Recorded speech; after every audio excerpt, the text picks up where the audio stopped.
OTB AM. With Gillette, we don't just play the game, we change it. Gillette, made of what matters. It is 7:30 on this Friday morning. You're very welcome along to OTB AM. It's Eoin and Adrian with you right the way through until 10 o'clock this morning, and a fairly jam-packed show for you coming your way between now and then. We've got Liam McHale talking about Jack Charlton a little bit later on. Some great yarns about Big Jack in Ballina, fishing in the River Moy. That's coming your way later on. We've also got Johnny Glynn talking about Jack Charlton as well. He almost got an Ireland cap from Jack Charlton. He will tell that story a little bit later on. We'll have Monday's headlines today with Phil Egan and reaction to a big night's action in the Premier League last night as well. And John Duggan will be with us because Tiger is back. Adrian Barry, you're also back. How are things? On, flying it, how are you getting on? I don't think you've gone anywhere, actually. I don't know why. It's obviously these Friday to Friday things just feel like too long. They're just so far away. Any big plans for the weekends, to use your own adage? Don't know what it is. Don't know what it is about. I'm slightly on edge this morning. I don't know. Like normally we'd be fairly comfortable at this stage. We've all the work done. Like you mentioned, some of the great guests we've upcoming. I just feel, I don't know, as far as sweaty palms about today. But I'm sure it goes. The show goes on. I'm looking for. It's been interesting. The names that you mentioned there about like Liam McHale on to talk about Jack. Hasn't it been? Did you read that story? The Alan Curran story, like the amount of people that you have not expected to have a relationship with Jack Charlton that have come out. And Johnny Glynn, I read that story about the US. Johnny Glynn is I understand, second cousin. All right. So does he know this? I'm sure he would know my dad. He would know nothing about me. I'm pretty sure that his mum and my dad are first cousins.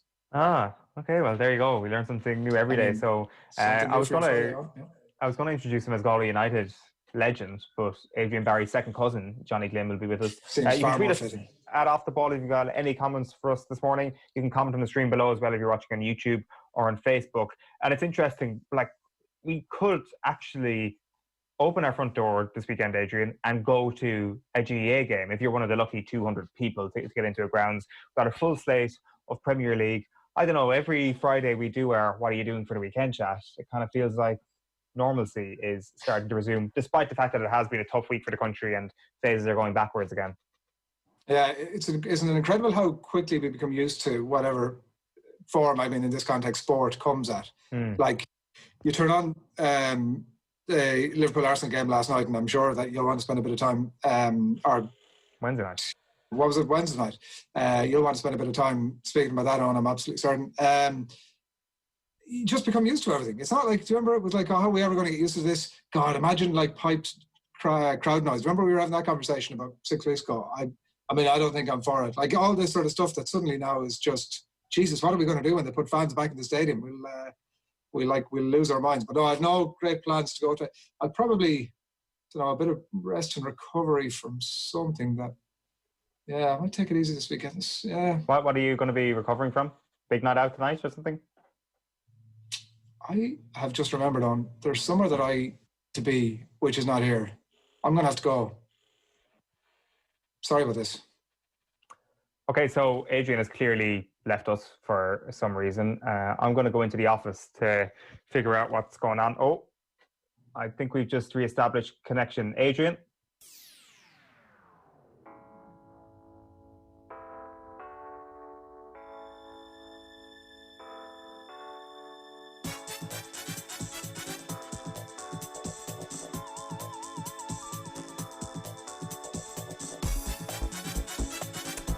You're very welcome back. It is 7:34 and it's been a few weeks where we've gotten to know the resumption of sport better than ever. We've watched the Bundesliga, we've watched Premier League without fans, but this morning sport is truly back because we're watching the best of Team OTB go head-to-head in the BMW run and ride for Pieta. It is a duathlon, ladies and gentlemen. We will be bringing you live updates throughout the morning. We'll be bringing you all the build-up for the next 25 minutes. Adrian Barry, you're back.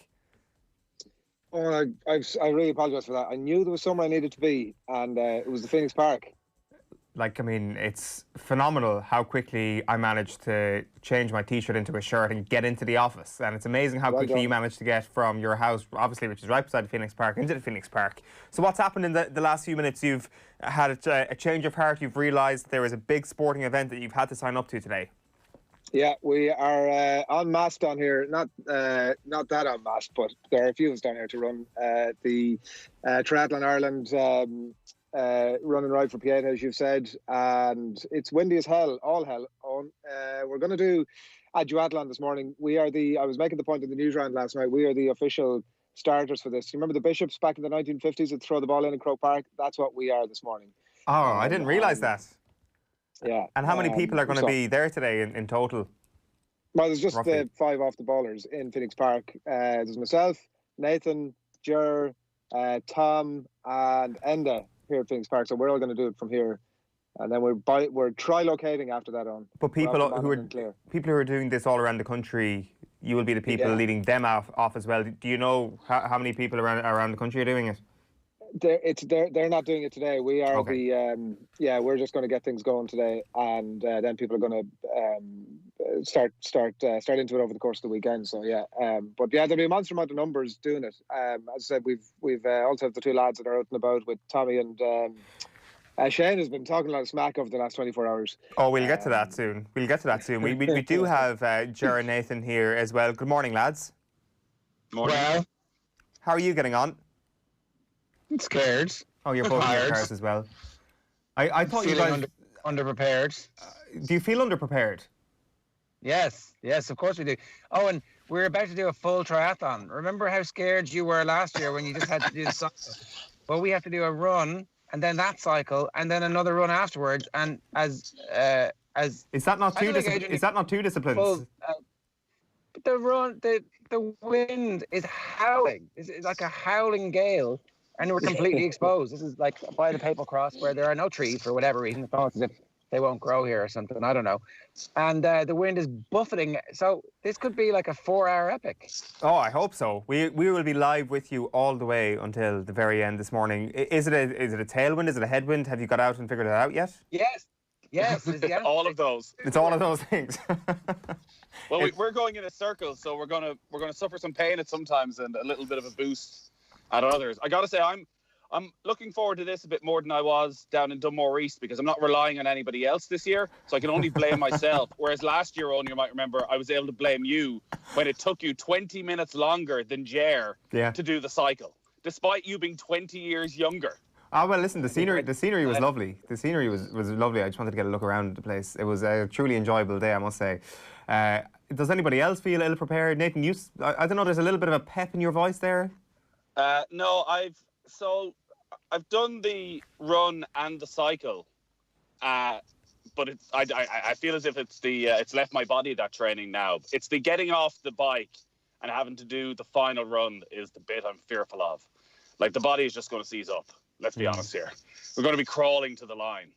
So, listen, it's all about finishing. It's not about times. In this wind, nobody's going to set a personal best. It's just, it's the pride of finishing, of achieving something, of working together over the last 6 weeks. I just want to beat you. That's all I want. I don't care if we don't finish. I just want to get one further than you. No. Well, you see, it's not your bike is basically a BMW of a bike. So that has as Kenneth Dunleavy has been pointing out, the quality of the bike makes a huge difference. Sorry, what's this? What's this, Nathan? So basically, Ger's bike is worth. Remember the bike you got for nothing last year for the triathlon? Ger managed to hang on to it. Yeah, I bought it. Yeah, he did. I just still have my regular old bike. Oh, okay, so you're only on a mountain bike. So he'll be cutting through the wind. This sounds to me, Owen, like imagine the Mayo football team lost because they were complaining about the air in their balls being a little bit heavier than the air in the Dublin balls. This is exactly the type of excuses that he's coming up with right here. Light balls. Heavy balls, Nathan. Heavy balls will not go well in this wind. So, this is a big development. Then there's a big technological disparity going on, is what you're saying, Nathan. That's essentially Gilroy's cheating. Oh. And also, let's be honest here, Owen. There's nobody in Irish sport with a better understanding of having a motor in a bike and how you would hide it Nobody has done more research into this than Ger Gilroy. So if his bike keeps on spinning when he gets off it, we know what's going on. Very expensive. Too expensive. He literally knows all the best people.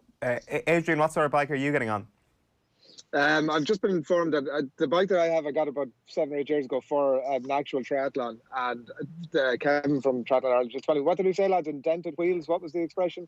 Something that I've never heard of anyway. They're like Go Faster stripes. They look absolutely amazing, but they do F all for you in terms of propelling you forward. The bike is grand. I'm like great to listen to the two lads going at it there with a bit of smack talk. Like, I'm totally at peace with the fact that I am going to be 100% last of the entire group here. I'm just here to make everybody else.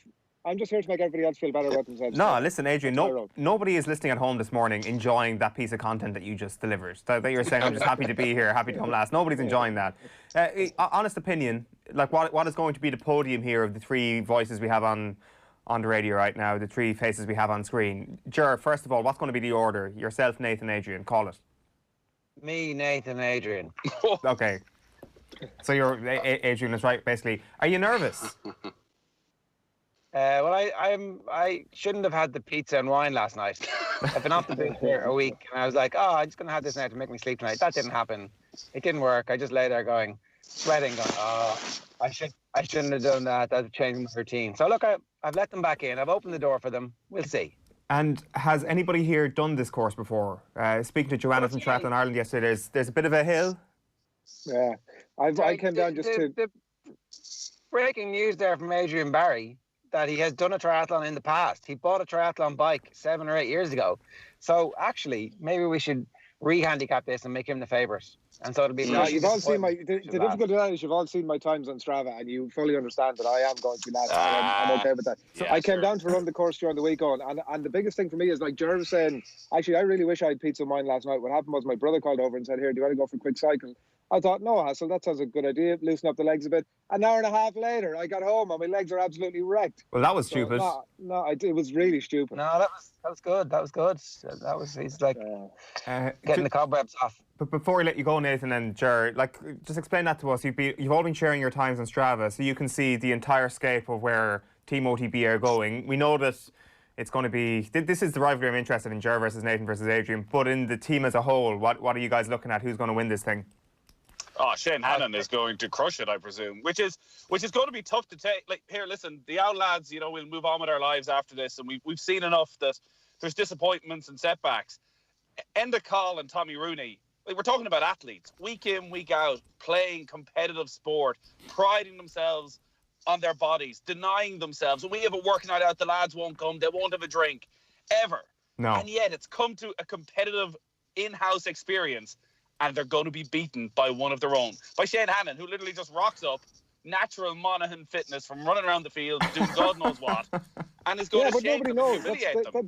The point is nobody actually knows what he's doing. What was the name of that horse? Far Class, was it? One of the horse that ran into the fog and then came out right across the course. That's Hannon. Like, he's on his motorbike. He's running. The times he's running.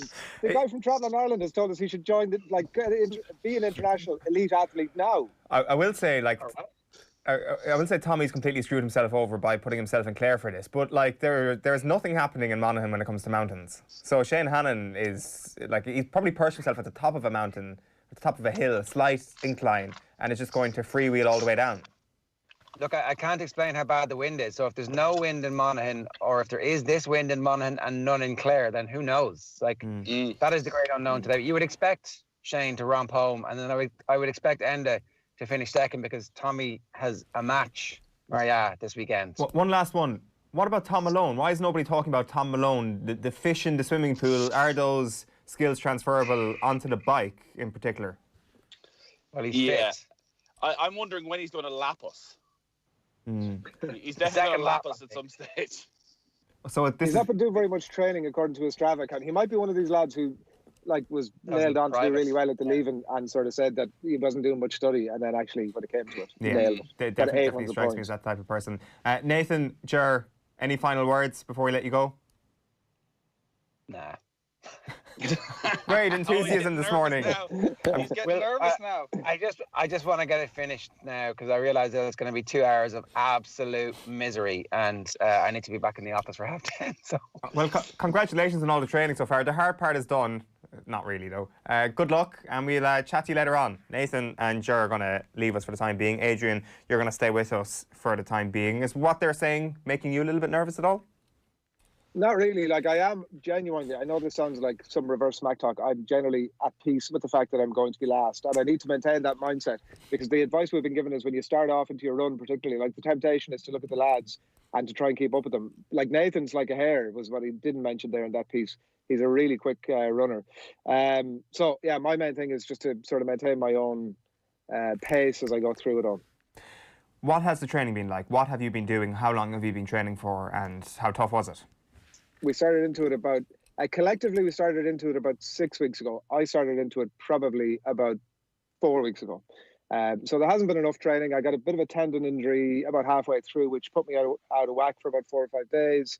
There were periods of time where I just wasn't doing anything, which is not great news. The main thing that I've taken away from this is that I think my body is able to do 2 separate 5-kilometre runs a week. If I could do that for the rest of my life, and this is the legacy of this duathlon, I would be absolutely delighted. Yeah, it's a good point, and I'm sure there'll be plenty of words like that at the finish line when people eventually get there, the huge benefits. That's what I'm really looking forward to today, Adrian, is the people being off their heads on endorphins later on is what I'm looking forward to. At around 9:30 this morning, you don't want to miss that. We do have Enda and Tom with us. Lads, good morning.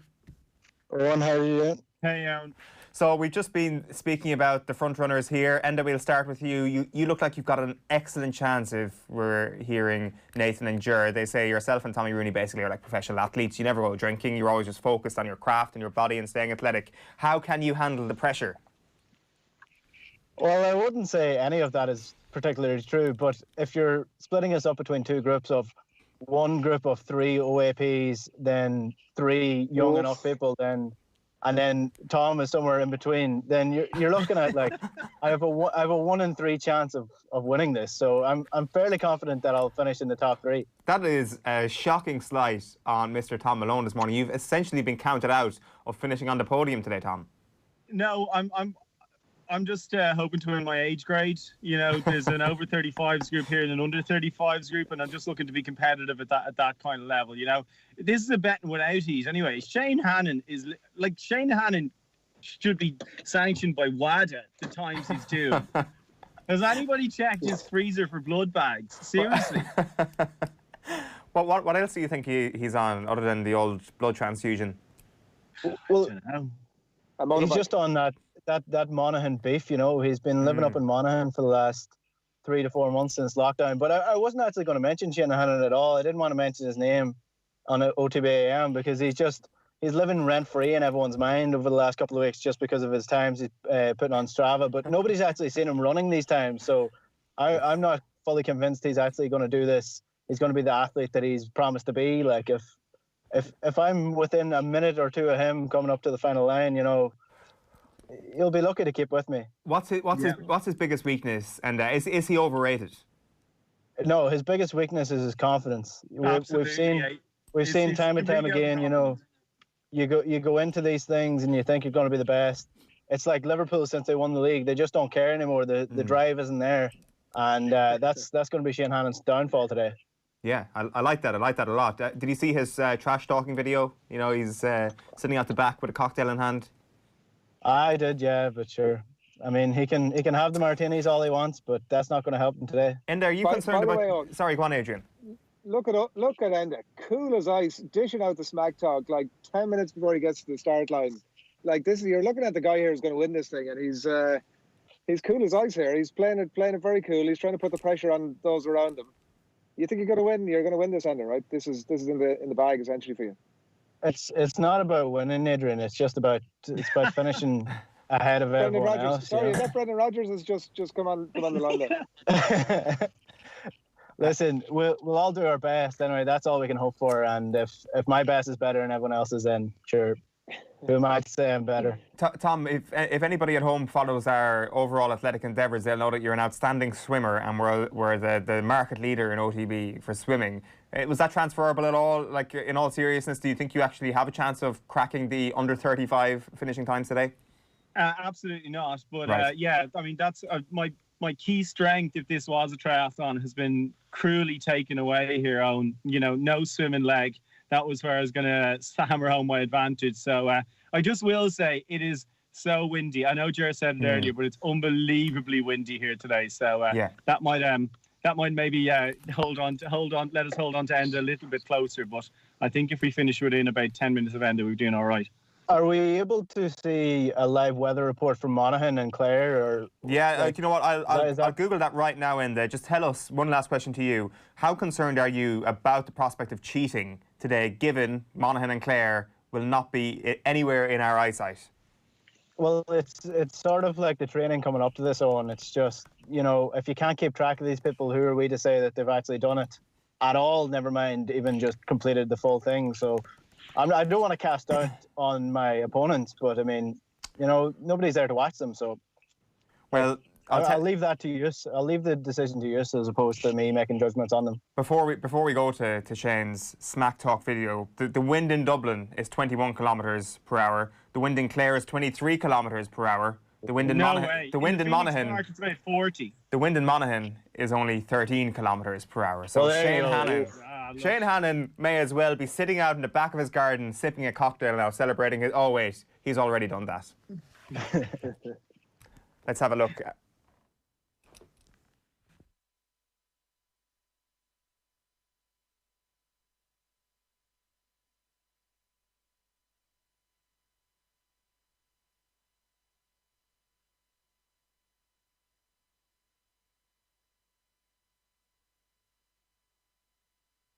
We don't have any audio for that. We'll get the full video back in a moment. So, Adrian, you must be listening to Tom there and thinking to yourself, God, I've actually got a good chance of breaking onto the podium. There's a man who is downplaying his chances. I think there's a man who's a bullshitter on, is what I'm thinking. That's my main takeaway. No, I'm sat here, as you can see, in not mine, but an absolutely beautiful BMW X5. And I would really rather, if I'm being 100% honest with you, sit here for the next couple of hours and watch the lads go through the mill. I can see them out there at the minute. They're warming up. They're going through they're peacocking around on. You know, at the start of these races, you'll be very familiar. You've been an elite athlete for a small period of time last year. You'll be familiar with the sort of peacocking that goes on at the start of these races. You won't be surprised who are the main two peacockers at the front of the pack. Well, if you recall correctly, I almost missed the start line last time, so there was no time for me to peacock as much as I would love to peacock. Talk to us about, actually, before I ask you that question, we do have Tommy and Shane with us. Good morning, lads. Morning, gentlemen. Oh, there he is. Big Shane Hannon with the shades and the hat that looks suspiciously like a MAGA hat, but it's not a MAGA hat. It's actually a Forrest Gump hat. Keep running. How are you feeling? How are you feeling today, Shane?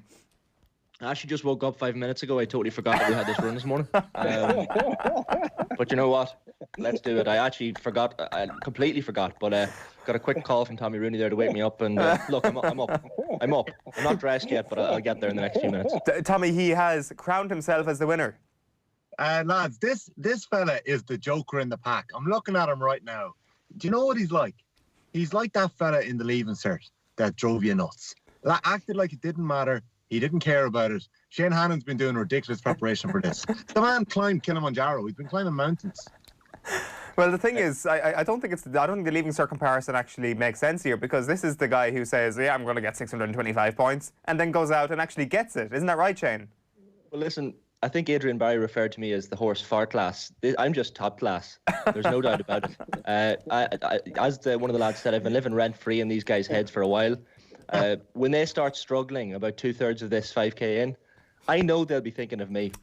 I know they'll be whimpering, thinking about me and how far ahead I am. So it's upsetting. I don't want them to feel bad. I want them to just, it's the taking part that counts and everything. But look, I'm in it to win it. I think the best possible outcome for everybody, I think the one thing we can all agree on, there's been a lot of disagreement on over the last one. I think the one thing we can all agree on is that if Hannon rolls his ankle or does his hammer about 5 minutes in, will be the one thing we're all hoping for. Well, that's one parting shot, Adrian. We're going to let you go to the start line and get set up. Best of luck out there. That parting shot to Shane Hannon was great. Adrian Barry there, about to get to the start line. Let's go back to the two youngsters here, to Shane and to Tommy. Shane, what would you say is your greatest strength? Is it possible to select from your great array of strengths? Probably the running and the cycling part. I'm pretty good at both. But, I heard you reading out the weather reports there, 13 kilometres an hour. I've been outside. It's very wet. It's very rainy, and it's also windy here. It's more than 13k in Monaghan town. I think those weather radars are off one, but it's quite windy here as well. Shane, any final words before we let you go? Best of luck, lads. I think they're going to need a little bit more than me, but I'll have the sun lounger out at the finish line. I'll be there probably about 20 minutes before anyone else, so I'll be nice and relaxed. I'll have the martini ready as well. Shaken, not stirred. Enjoy the rest of that protein martini. Enjoy the duathlon at Shane Hannon. Tommy, how are you feeling? Are you nervous? Owen, how's it going? I'll be honest, generally I would get nervous before an event like this. Now, I've never ran a duathlon before, but if I had a challenge match, I'd get nervous beforehand. But I'll tell you what, Shane Hannon has got rid of my nerves. I'm not nervous anymore. The lad sipping martinis before the race, I can't tell if he's warmed up or not. He's good at the mind games. Shane has settled me here. Shane is just going to streak home, and I suppose it's a race for second between myself and Enda. Enda, I think, is quietly confident. He's been throwing a bit of smack this morning as well. Not happy to see the weather report from Monaghan. What's it like in Clare? What's it like in Clare? I'd like to show you that it's a strong wind, but I'm looking out here now and the trees are barely moving. It's fairly fast, it's fairly dull. Now, the route I have is fairly open. So, look, we'll see what happens. We won't let the conditions be an excuse either way. Enda talks a big game. He definitely talks a big game. So, we'll see what happens. It's going to be much easier for the lads in the park. Not that they have pace setters, but, they're in a group. Psychologically, it's much easier. Myself and Shane have a kind of tough route ahead of us. Although I will say that Shane Hannon is starting from his back garden. So he knows the route as well as anyone does. You'd like to think that everybody will hopefully know their route anyway. People are surely training good a bit. Hopefully crossing the road to Crusheen. Who's the dark horse? Final question to you. Who's the dark horse today? Who's going to overachieve today? In my opinion, Nathan. I don't know whether you've had Strava open there, but you can look at all the lads and their times. Do you know what? I would say Nathan, but then Ger Gilroy. I don't know if you've seen Ger Gilroy's bike. Not going to say there's motors being used, but no, there definitely is. The speed that man is hitting is just remarkable. So if Jared doesn't make it through in the run, I'd be fairly confident that with the runs, myself and Shane shouldn't be too far away from me. Shane should be hitting it in ridiculous time, Ross Barkley times. But with Jared, I'd say Jared can make up big time on the bike, and Nathan should be a dark horse as well. Any final words before we let you go, Tommy?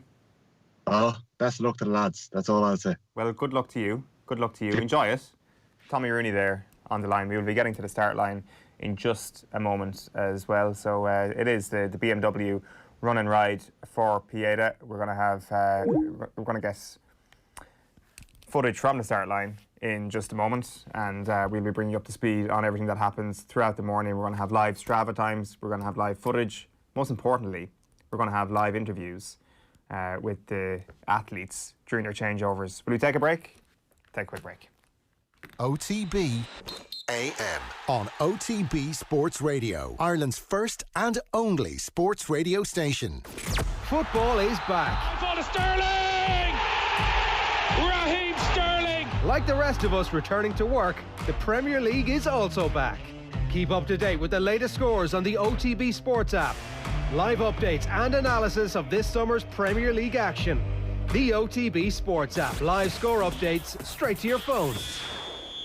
Missing this? Salah takes the shot. Oh, Mo Salah with one of the goals of the season. Unbelievable. Then get this. The all-new OTB Sports app. Off the Ball, Ireland's premier sports channel, now has a new home, featuring the biggest names in Irish and world sports. Podcasts, interviews, news, commentary, analysis, plus almost 20 years of sporting archives. All free and ready when you are, at home or on the go. The new OTB Sports app. Download it now from the App Store and Google Play. OTB's Mount Rushmore. 32 counties, One county representative choosing their sporting Mount Rushmore. Some decisions are easy. Number one cornerstone on this monument is Stephen Staunton. And I would wager that by the age of 21, he probably had a CV like on par with anything we've seen in Irish sport. Others are controversial. Michael Murphy might actually be debated as whether he deserved to be there any more than some of the players from 1992. Join the debate across all our social channels at Off the Ball. Galway is so diverse. I think Galway people can feel fairly proud of themselves. And catch the live decision making over the next few months on OTB AM, live every weekday at 7:30 AM on OTB Sports Radio. OTB AM. With Gillette, we don't just play the game, we change it. Gillette, made of what matters. Yeah, 8 o'clock on this Friday morning. Let's tell you what's happening in the world of sport. Leicester City remain fourth in the Premier League after beating Sheffield United 2-0 at the King Power Stadium. Jose Perez and Damari Gray scored the goals for Brendan Rodgers' side, who remain fourth now, 1 point behind Chelsea and level on points with Manchester United. We have got a cracking end of the season being teed up in the race for the Champions League. We're going to have Phil Egan with us very shortly to talk us through the big talking points last night. United go to Leicester on the final day, of course, is the big fixture there. Goals for Marcus Rashford and Anthony Martial handed United a 2-0 win away to Crystal Palace. Now, Villa, they're 3 points from safety after a 1-1 draw at Everton. They were, if you were watching the game last night, know that they were 3 minutes away from claiming all 3 points. Theo Walcott, of all people, his header equalised for the Toffees. Brighton are all but safe following a 1-1 draw with Southampton. Danny Ings scoring his 20th league goal of the season. Tonight then, a huge game at the bottom of the table. A win for either West Ham or Watford at the London Stadium can effectively assure they stay up. So win and you stay up. Hard to know if a draw is the best result there for Aston Villa or not. That being said, if there is a winner, especially if it's Watford, Aston Villa may have a little bit of power left in their own hands after that disappointing draw last night. Now Leeds, they're just a point away from returning to the Premier League after a 16-year absence. They beat Barnsley 1-0 and they could be promoted tonight if West Brom don't win at Huddersfield. Last night as well in La Liga, Real Madrid secured the title, their first title in 3 years, with a 2-1 win over Villarreal. We will have Phil Egan's take on Messi as well very shortly, because Lionel Messi has eviscerated his teammates. He has eviscerated Football Club Barcelona in the aftermath of Real Madrid's title win last night. So we'll get into those quotes very shortly. In golf then, Rory McIlroy 2 under par after round 1 of the Memorial Tournament in Ohio, where Tony Finau leads on 6 under par. Shane Lowry is 1 over and Graham McDowell is 7 over par. Tiger Woods is 1 under. In Gaelic Games then, the GAA season resumes this evening with club games effectively behind closed doors due to a cap at 200 at the amount of people that can attend matches. So that 200 figure includes players, it includes medical staff, it includes coaches, physios. There are some massive backroom teams in GAA at the moment, so effectively behind closed doors in a couple of championships is what's going to happen. Only 80 people, for example, will be able to attend the Wexford Senior Hurling Championship match between St Martin's and Oulart the Bala. And then finally, in terms of the sports headlines this morning, there's an 8-race card at Limerick this afternoon with the first off at 1 o'clock. And the 7-race programme at Kilbeggan gets underway at 4:45. We will be getting over to Phoenix Park very shortly indeed. We will have scenes from the start line. Here we are. We can see with our Skype line. There is Joanna Doran of Triathlon Ireland. Good morning, Joanna. How are things? Morning on from a very windy Phoenix Park. So you can see the guys are getting ready behind me there now. How are you? Very well. How do they look? Do they look nervous? Yeah, I think there's a real air of anticipation now. I'd say excitement more than nervous, I'd say. Do they look like they're going to last the trip? Do they look like they're going to stay the trip and actually get through the finish line? Because I think that's the most important thing for a lot of people here. I think so. I think they're pretty focused. They're pretty ready to go. They have all this stuff set up in the transition area. And you can see they're really focused there behind me now. So explain the course to us. So we're out here in the Phoenix Park. They're going to start off with a 5-kilometre run. So they're going to do 2 laps of 2.5k around the football field. Come back here and get on their bikes. And then we have a 4k loop that they're going to do 5 times. So the bike isn't without its challenges. So they're going to be coming up the Kyra Pass 5 times. So that in itself is going to be a challenge for them before they come back in here and go back out then on their last 2.5k run to finish off. And then they'll be coming into the finish line here behind me. In about just before, just after 9:30, I'd say. Well, it is 5 minutes past 8, Joanna. Should we get them all lined up and get them ready to start? We will do the countdown. Let's do it. Let's do it. They look ready. They look ready. Are you ready to go? So we're going 5, 4, 3, 2, 1.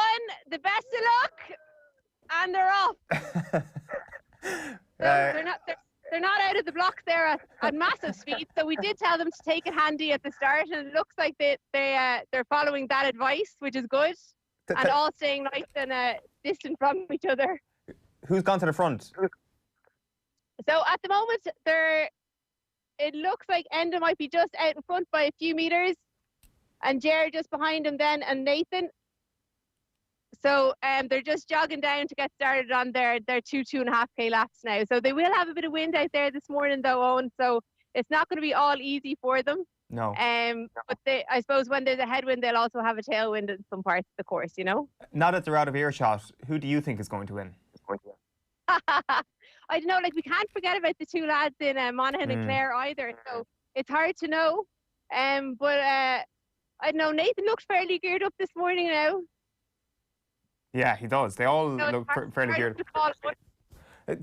One of the big controversies this morning has been around Jared's bike. We'll get to that later on in the second transition. But do you think he's got a massive advantage there? Does he have is he motor doping essentially?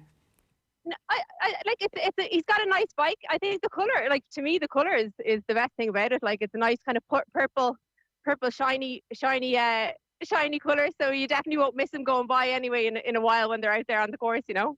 We'll keep an eye on that later on. Just one last thing to mention, Joanna. This is all in aid of Pieta House. This is a run and ride for Pieta. It's all for a good cause at the end of the day. Absolutely. So we're absolutely thrilled with the number of people that are taking on the challenge this week. So I suppose this is the 6th week of it, and there's 550 people around the country that have been taking part in it over the last 6 weeks. So everyone's going to be taking on either a starter or an expert challenge this week. So the guys are doing the starter challenge today. That's the equivalent of a sprint distance duathlon. And it's all in aid of Pieta House. So if anyone does want to donate, they can go to our website and get the link to the GoFundMe from there. Brilliant. Joanna, great stuff. We'll be catching up with you throughout the morning. You'll be our reporter on the ground, chatting to everybody. Enjoy the next few minutes. It's probably the biggest break you'll get, and we'll chat to you for the first transition. Joanna Doran there, live from the Phoenix Park all morning of Triathlon Ireland. Phil Egan's here. How are you? Good. This is bring back the memories. Bit of FOMO? A bit of... Not really, no. Sounds like not one bit. No. Especially with the wind that's out there. We may chat a bit of football, Phil. It was quite an evening in two different countries, really, last night, from the Premier League to La Liga. We may as well start with Manchester United last night. This is a good result for the Premier League because we haven't got much in terms of final day sagas over the last couple of years, but the fact that Manchester United play Leicester in the final day, them staying toe-to-toe on equal points is necessary for the neutral. Yeah, obviously they've got a game to play in between that. And do you know what? Before yesterday, I kind of thought Leicester looked like they're doomed here. And then Brendan's side showed great character. And Sheffield United they leave you scratching your head where you think they're in good form. They've beaten Chelsea, they've beat Wolves, and then, you know, Chris Wilder talked about how he couldn't even speak to the players at half-time. He was so disgusted with them. So not only did Leicester win, but they created plenty of chances, Jamie Vardy in particular. And, you know, you think of Luke Thomas making his debut, or his first start, a 19-year-old, and sets up the goal for Iosi Perez. So that game away to Tottenham on Sunday, even what I'm looking at as well in terms of the fixtures that are left, but the timings of it as well, the fact that Manchester United are obviously playing an FA Cup semi-final this weekend against Chelsea. Leicester play this weekend in the league. They have a chance to lay down the marker, to get the points on the board and put the pressure on United, who play West Ham in the league during next week. Now, West Ham obviously play tonight, but if West Ham were to lose, then all of a sudden they are in dire need of the points. So there's so many little things going on. Obviously, the relegation battle still isn't done and dusted, but teams involved in the relegation battle could also have an influence on what happens in the Champions League places. But for this amazing run United are on, 19 games unbeaten in all competitions, scoring goals, they're still fifth. So it'd be some blow if they didn't actually get into the top four. But do you know what? With 2 games to go, I think They definitely, if I was to pick one of the three that I think are going to finish top four, I would pick United. Now, Chelsea obviously still have to play Liverpool. But, you know, obviously Liverpool gave Arsenal 3 points the other night, but Liverpool are getting the trophy next week. They're also playing at Anfield. And I know they dropped points against Burnley last week, but it wasn't for a lack of creating chances. So it's hard to see Chelsea go to Anfield and get a win. Now, they've done it before when they needed to, when they were going for a title against United. I seem to remember Steven Gerrard playing a lovely ball to Didier Drogba. But yeah, it'll be interesting. Like, can't imagine Liverpool losing to Chelsea. No, just on that point of Manchester United and the Champions League, how material is the fact that it is now a possibility that they may not actually qualify for this? Because we've had a lot of talk over the last little while about how they're back on song, but we've also had the material thing of Paul Pogba being interested in putting pen to paper on a new contract. How precarious the situation with those sort of deals be, and the prospective people that they want to bring into the club if they do finish fifth?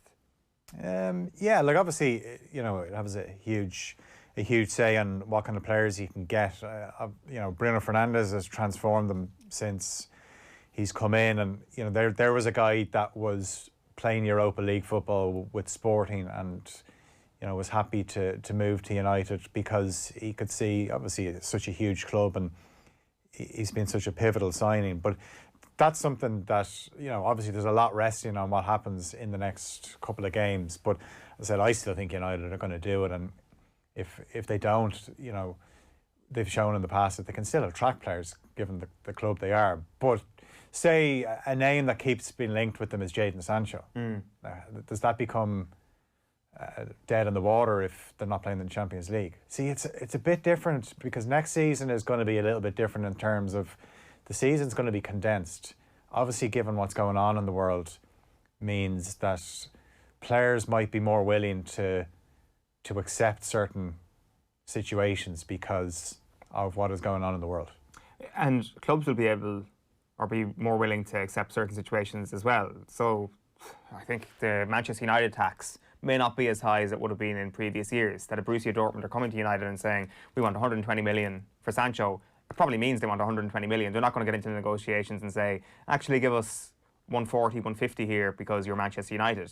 It may be an opportune time for United to spend a bit of money, even if it is a fairly uncertain time to be spending such big cash. Yeah, one thing we've seen with United over the last few years is they get a transfer target and it seems to drag out. Obviously, we know now that the transfer window is going to be open at the end of the month, and then you've got a closing in October. 5th of October is the deadline for European deals. Obviously, you can still do deals domestically within, if you're trying to sign players from EFL clubs. But yeah, I wonder, are we going to spend between the end of July and the start of October wondering, will Jadon Sancho go to Manchester United? But obviously, if United are playing Champions League football. But you know what? One thing we haven't talked about, if they don't get the top four, they have a great chance of winning the Europa League. They did it in 2017. True.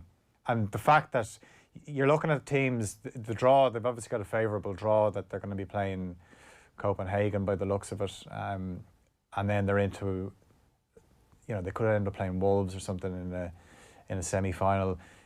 Who's the best team left that could beat United in the Europa League? You're looking at maybe Sevilla, you've got Roma, Inter Milan, but Sevilla are playing Roma. So there's not much there that would strike much fear into United, and they're obviously full of confidence. So if they don't get top four, they have that safety net of the Europa League, something they did under Mourinho in 2017. So yeah, I'd be very, very surprised if United weren't playing Champions League next season. Just a quick one on Liverpool then. You mentioned lifting the trophy against Chelsea next week.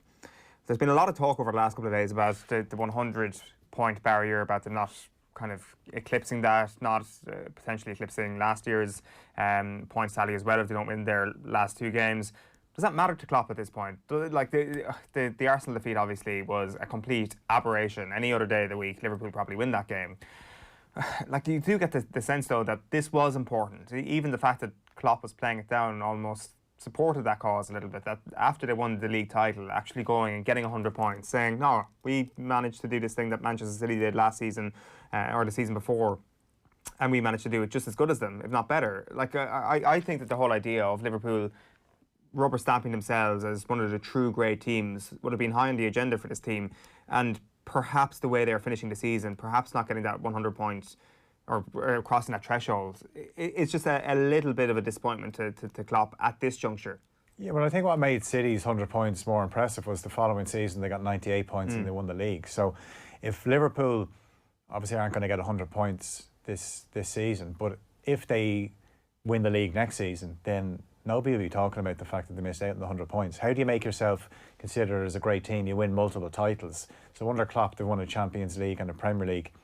And, you know, to put it into context, no Liverpool manager have won a league for 30 years. Like, that's, Jurgen Klopp has done that. So, you know, I genuinely don't think he's too worried about the 100 points. Probably, you know, he doesn't like losing, so he'd be a bit peeved that you get the likes of Virgil van Dijk and Alisson making mistakes. Alisson's made the odd mistake, but Van Dijk, we don't see this. So they just have to make sure, like, this little patchy form that they've had, obviously since the restart, where they've lost a couple of games and they've drawn a few, and obviously before the lockdown they got knocked out of the Champions League and they lost that game against Watford.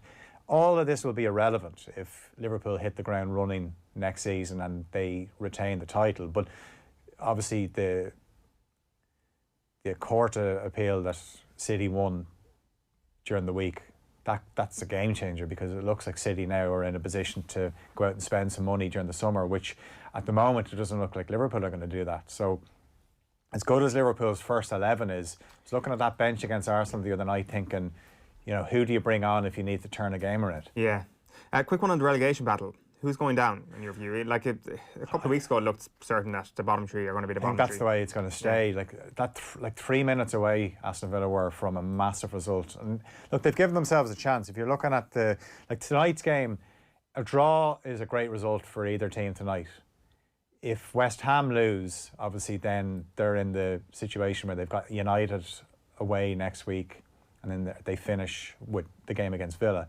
Watford play City and Arsenal. So if Watford lose, so if you're Villa or Bournemouth, you just want one of them to lose to give you a chance. But looking at the goal difference, I just think, you know, West Ham have the best goal difference. Villa have the worst. So that's where Villa could be in trouble. But you know, Villa playing Arsenal at home, and then they obviously have West Ham away.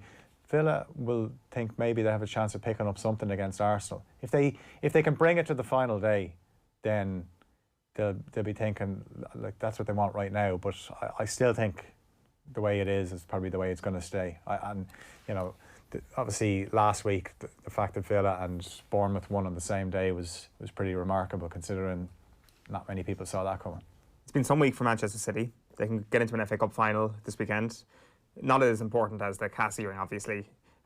It's quite a setup for the FA Cup semi-finals. It's as high-profile a semi-final, not high-profile, but as, I guess, attractive a set of fixtures we've had in the FA Cup semi-finals for quite some time. Now, there's going to be interest in this. I think we're still on a bit of a bounce from the feel of what is like a new season at the moment. So it feels kind of a bit more important this year at the FA Cup. I think, like, Arsenal obviously have the carrot of potentially qualifying for Europe via the FA Cup. I think Manchester City just wants another trophy and keep this good week going.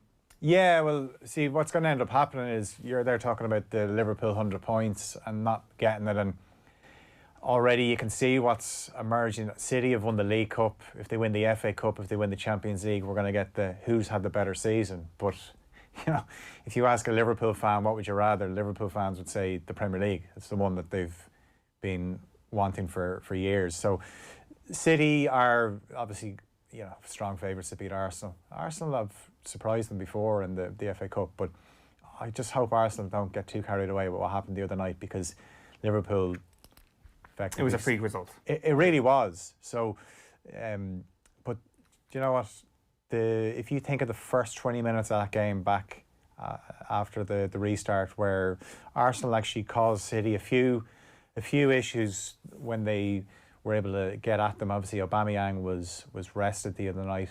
You know, he didn't start. So there's definitely potential for Arsenal. But I suppose one encouraging thing was, as you know, lucky as Arsenal were to get those 2 goals gifted to them, Liverpool pushed for that equaliser in the second half and they didn't get it. And this is an Arsenal team that are perceived as being very weak at the back. I've been very impressed with Martinez in goal. Yeah, he's been class. You know, obviously he got blocked down by Firmino, nearly conceded. One thing I've noticed about him though is if you're an elite striker and you're one-on-one with him, dink the ball over him, because he seems to go to ground very early. If you think of the Mopé goal and if you think of Son's goal, it's because Martinez spreads and he actually hits the ground quite early, so you can just chip it over him if you have that ability. I can see us playing that clip in future. Our goalkeeping expert Phil Egan has called it now. Chip the ball over Emi Martinez. Just a quick one before we let you go. We've only got a couple of minutes. La Liga last night, fairly eventful. Zidane doing it again. Lionel Messi doing it again. And when I mean doing it again, I mean calling out the board, his teammates again. He is not a happy camper, but all of a sudden things look rosy at Real Madrid again. It's unbelievable when you think about it. So Zidane has now won 2 La Liga titles, 3 Champions Leagues.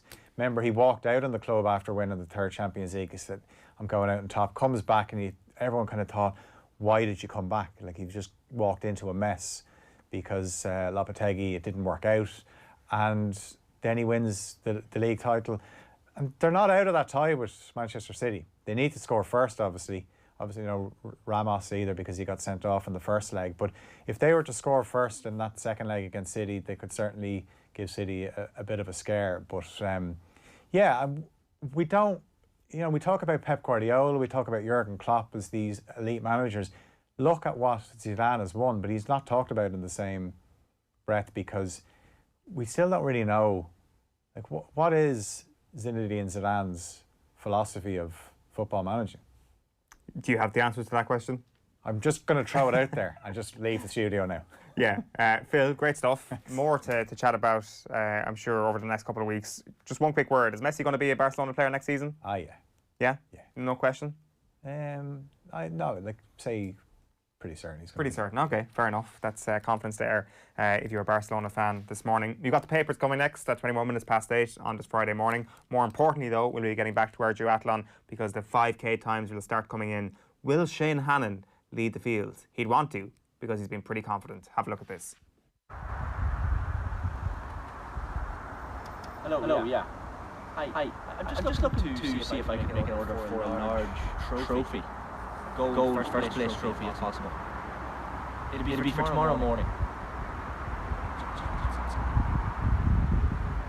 Yeah. No, it's just this running right for Pieta. I'm taking part in with a few lads from work. It's BMW and Triathlon Ireland. Yeah, just racing a few lads from work, basically. Bit of a run, bit of a cycle. I know, they're all about 40, like. They couldn't run the legs themselves. Yeah, tomorrow morning is possible. Definitely first place, gold. Okay, I'll pick that up in the morning. Lovely. Thanks very much. Thank you. Bye.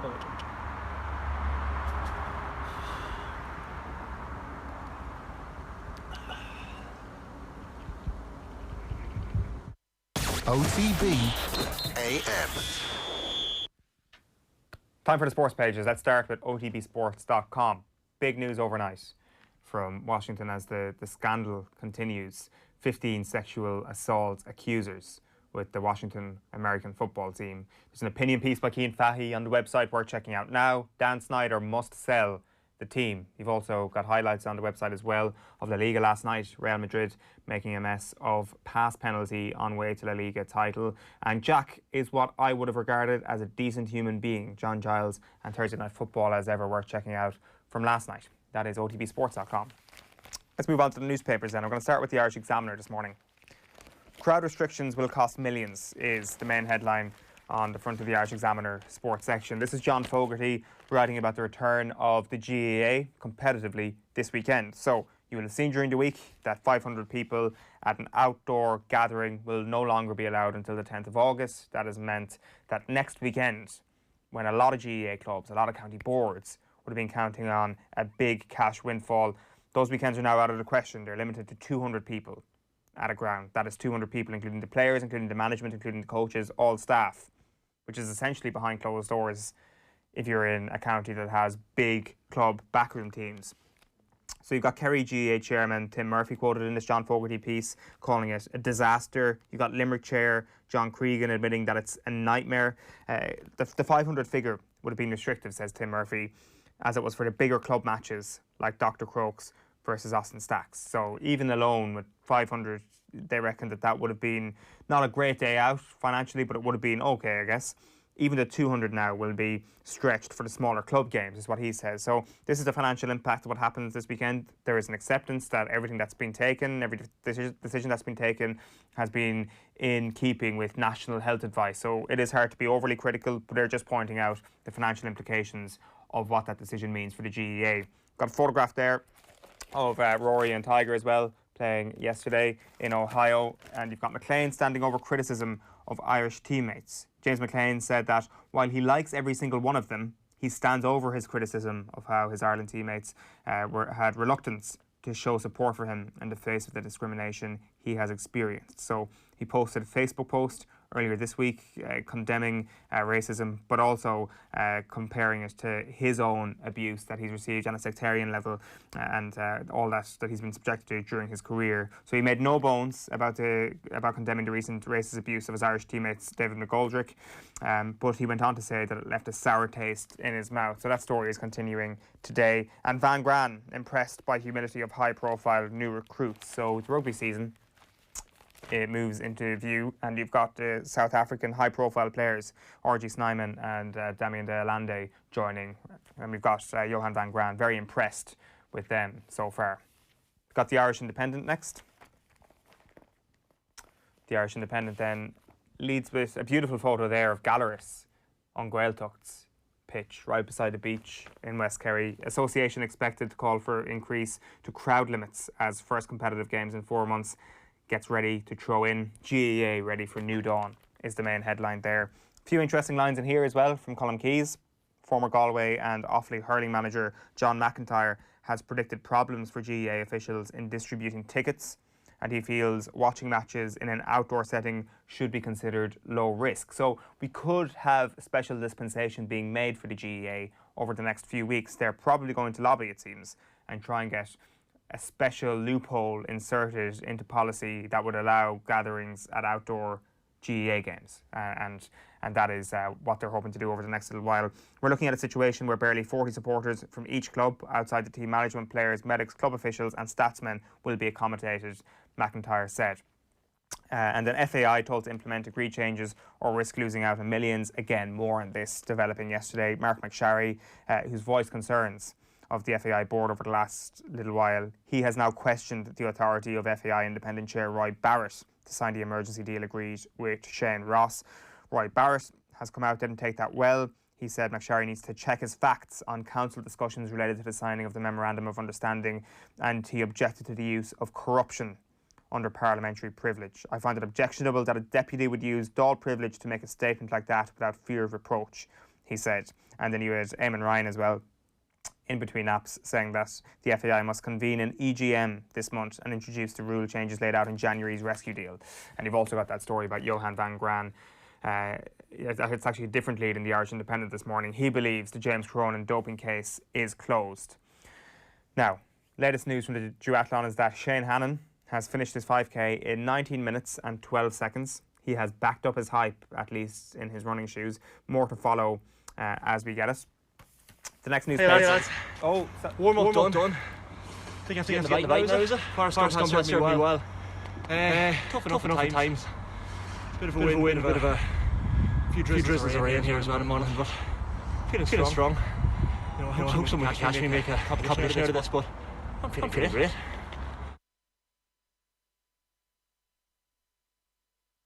Another time here as well.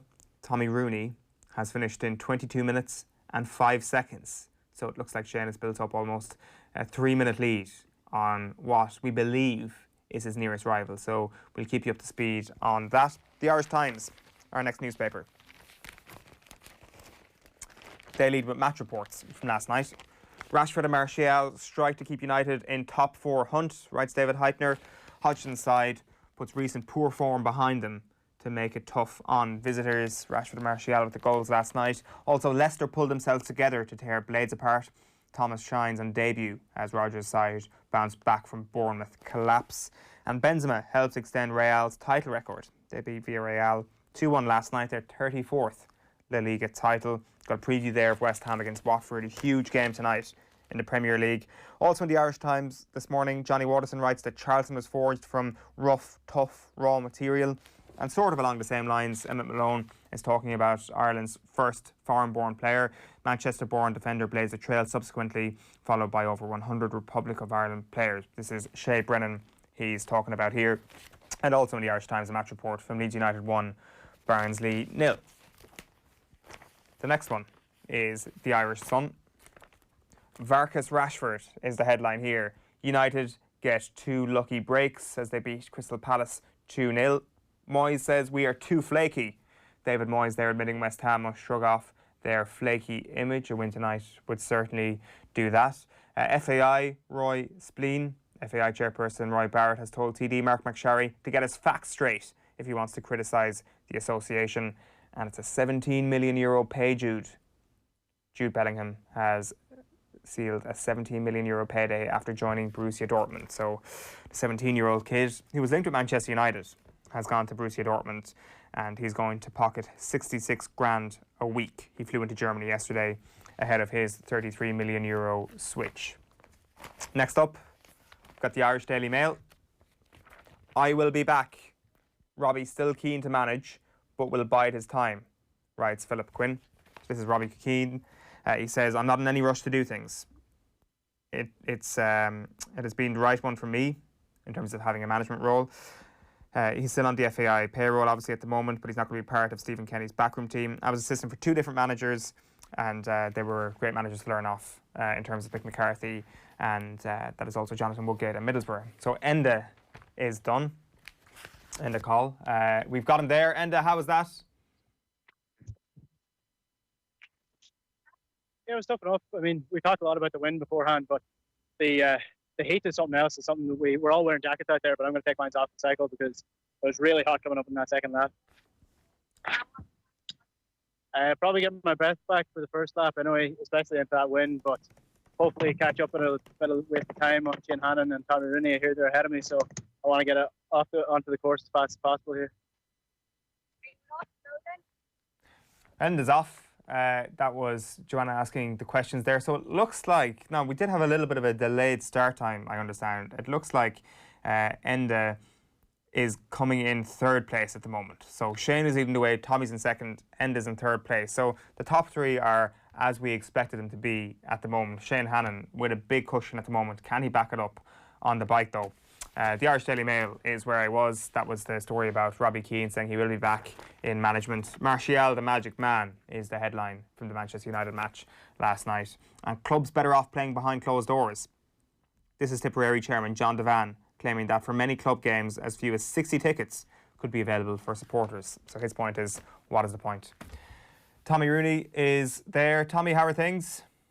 Oh, we've got a BT. Oh, that's the 5k done. I think it was 22 minutes. Strong wind coming back up the hill, I'll be honest with you. I kind of thought I might get another 20 seconds or so off my time, maybe 30 seconds. Thought I might finish strong, but no, kind of just evened out. Definitely went too fast at the start. I don't know what the other lads did. But yeah, about to hop on the bike. Hopefully the wheels are all pumped. I kind of bottle pumping them beforehand in case I messed it up. So yeah, here we go. Best of luck to everyone else. I presume Shane and Enda are winning. They certainly are, Tommy. I know you can't hear us, but they certainly are winning. Well, actually, no, sorry. He's ahead of Enda. So Tommy's beating Enda at the moment. So he's coming in 2nd place in the under-35s category. In the over-35s category, Tom Malone is leading the way.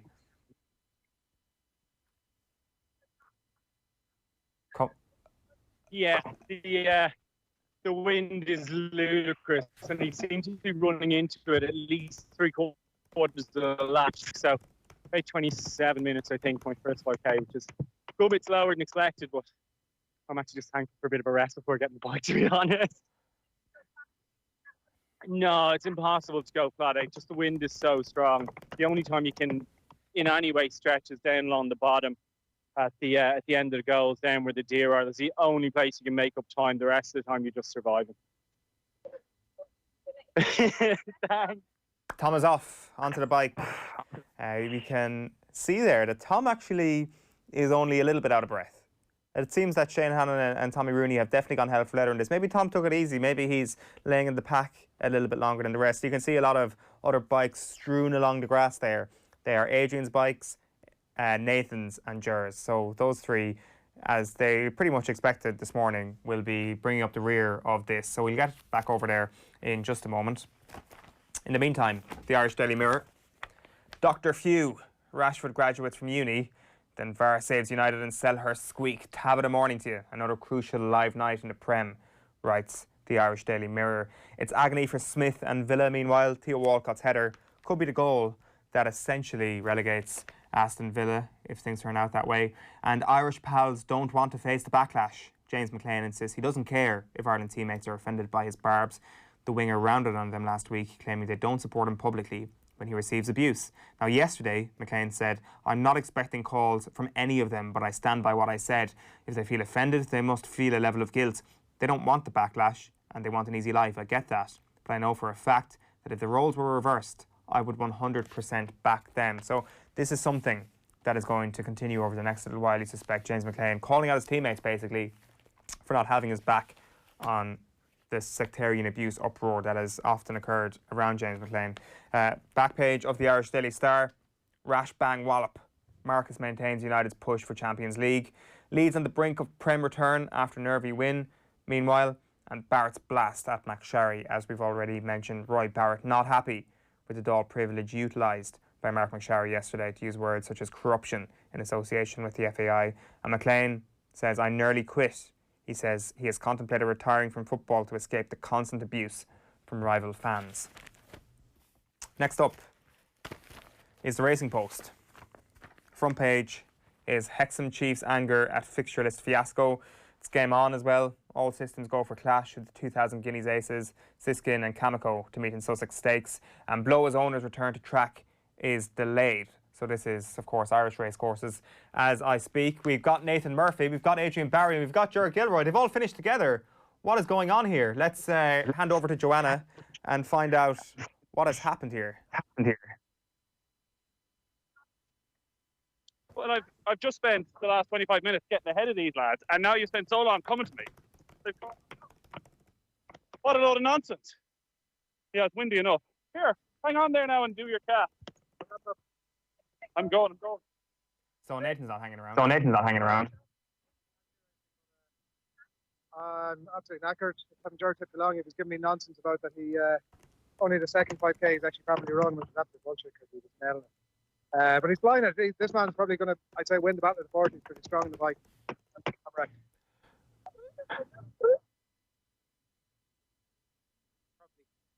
We have brains, myself and Nathan have brains, and we recognise that after 5K, the 5K run, we stopped our Strava. So poor Nathan's probably already actually behind us, even though he's ahead of us in terms of time.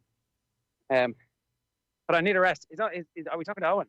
Eoin, it's your fault. I changed the socks. I've got my full Kildare socks on. I've never run in football socks, and it turns out what you get is blisters, giant blisters. And I'm blaming you for your nonsense about are you Kildare or Antrim. I felt like I had to represent the Lillywhite stuff. And so when I can't finish 2.5K, look at my built-in excuses. I'm going to blame you, buddy. Good luck, Ger. Good luck, folks. They're off into phase 2 of phase 2. It's section 2, leg 2 of the triathlon. That is their first transition. The over 35s are off and away. I think Nathan was kindly waiting around for an interview, so he may have actually left himself a little bit behind in the times. We're going to get to Lee McHale in just a moment. Let's just round off the back pages. Daily Telegraph. Archer faces third test axe for trip home. Daily Telegraph also leads with the Jofra Archer story. Giles says unauthorised trip could have caused a disaster. The London Times says Archer risked a multi-million-pound disaster. And the Herald, finally. Reds stay on scent of foxes. United set up showdown with Leicester. Right, let us hear from Shane Hannon. Before we get to Lee McHale, we've got a bike update. Nice fresh country roads here in Monaghan. Rookie mistake at the start of the cycle there. Chain went. Had it all tested last night, this morning. But sometimes the champ has to prepare for these things. You know, they're going to throw the kitchen sink at you, but you just got to keep putting one foot in front of the other. You know, I lost about 2 minutes. Hopefully that's not a fatal error though. Here we go.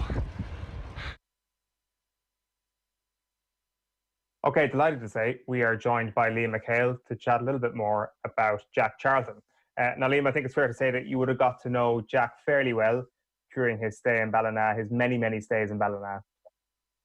Yeah, really, really nice guy. He bought a house in Moy Heights on in Ballina, a nice neighbourhood in Ballina. I think he fell in love with the River Moy and bought the house. You would have seen him here for 10, 15 years when he was manager of the Irish team, and after he was manager of the Irish team. You'd see him on the river, you'd see him walking around the town, and he used to love his pint of Guinness, and he'd go to a beautiful bar at the top bridge on the River Moy called Vincey Doherty's. Lovely bar, great bar for Guinness, and you could see him in there regularly. He was kind of strange. You didn't see him when he came to Ballina. All he was interested in was fishing and, you know, drinking a few pints and interacting with the locals. He would never ask you about football or basketball, or you'd never see him back in the Steve nights, or you'd never see him back, down looking at the local soccer team, Ballina Town playing. I think that he just loved to get away from the whole thing, and he was definitely a celebrity for the first few visits, but after that he became one of the boys, and you'd see him walking up the town, you'd wave, "How are you, Jack? How are you doing, lads?" And it became like that. But he loved the place so much, and he got on well with the people so much. When we lost the quarterfinals that time, he did 2 days of work in Dublin, you know, with the homecoming and that. And on Monday evening, after they came home, on Monday evening, he was on the Moy fishing, and he was in Vincey's that night having a few pints. So that's how much he loved the place, you know. And I found him very approachable, very, very nice guy. All he seemed to want when he was here was just to have a good time, no problems standing up talking with people and really enjoying himself. And the thing that struck me about him, that I was asked, was I starstruck when I saw him? I wasn't really, I wouldn't be that type of person, but I could not believe how tall he was and how strong he looked even at that age. He was like 6'5", 6'6". He was is the same height as me. And I didn't imagine soccer players could play at the level he played at and be that tall, you know. So he definitely had a presence in a room and definitely had a presence around the town. But it was lovely to see him after his first few visits. As I said, it was lovely to see him just knocking around the place and nobody really paying any major attention to him. And I think he really enjoyed that. What was it about the Moy and that area that Jack Charlton was particularly drawn towards? Well, the River Moy was one of the most prolific rivers in the world. I reckon 30, 40 years ago. Now that has changed, but we're not going to go into the politics of that. But you would have French tourists. The town used to be very, very busy back in the day. You had French tourists, you have German tourists, English, people from the north of Ireland, people from all over Europe that would come to fish in the town. You were nearly guaranteed if you came for 4 or 5 days that you'd get good food, good drink, and you catch 5 or 6 salmon. It's not as prolific now as it used to be. You have to tag every fish you get now. There's major restrictions. We still get a lot of tourists on the River Moy, but not near as much as we used to. And like as a kid growing up, I think every kid in Ballina grew up, we all fished the river, and there was a beautiful brown trout, there was a beautiful sea trout when the tide came in, and then there was the most magnificent salmon. And I think we all experienced that growing up. And he came a few times as a guest. He just caught some salmon, had some nice food, had something to drink, had some nice conversation with people. Nobody majorly annoying him. So I guess he decided to buy a house then, and you know, for 15 years on, I guess he was here every summer, you know.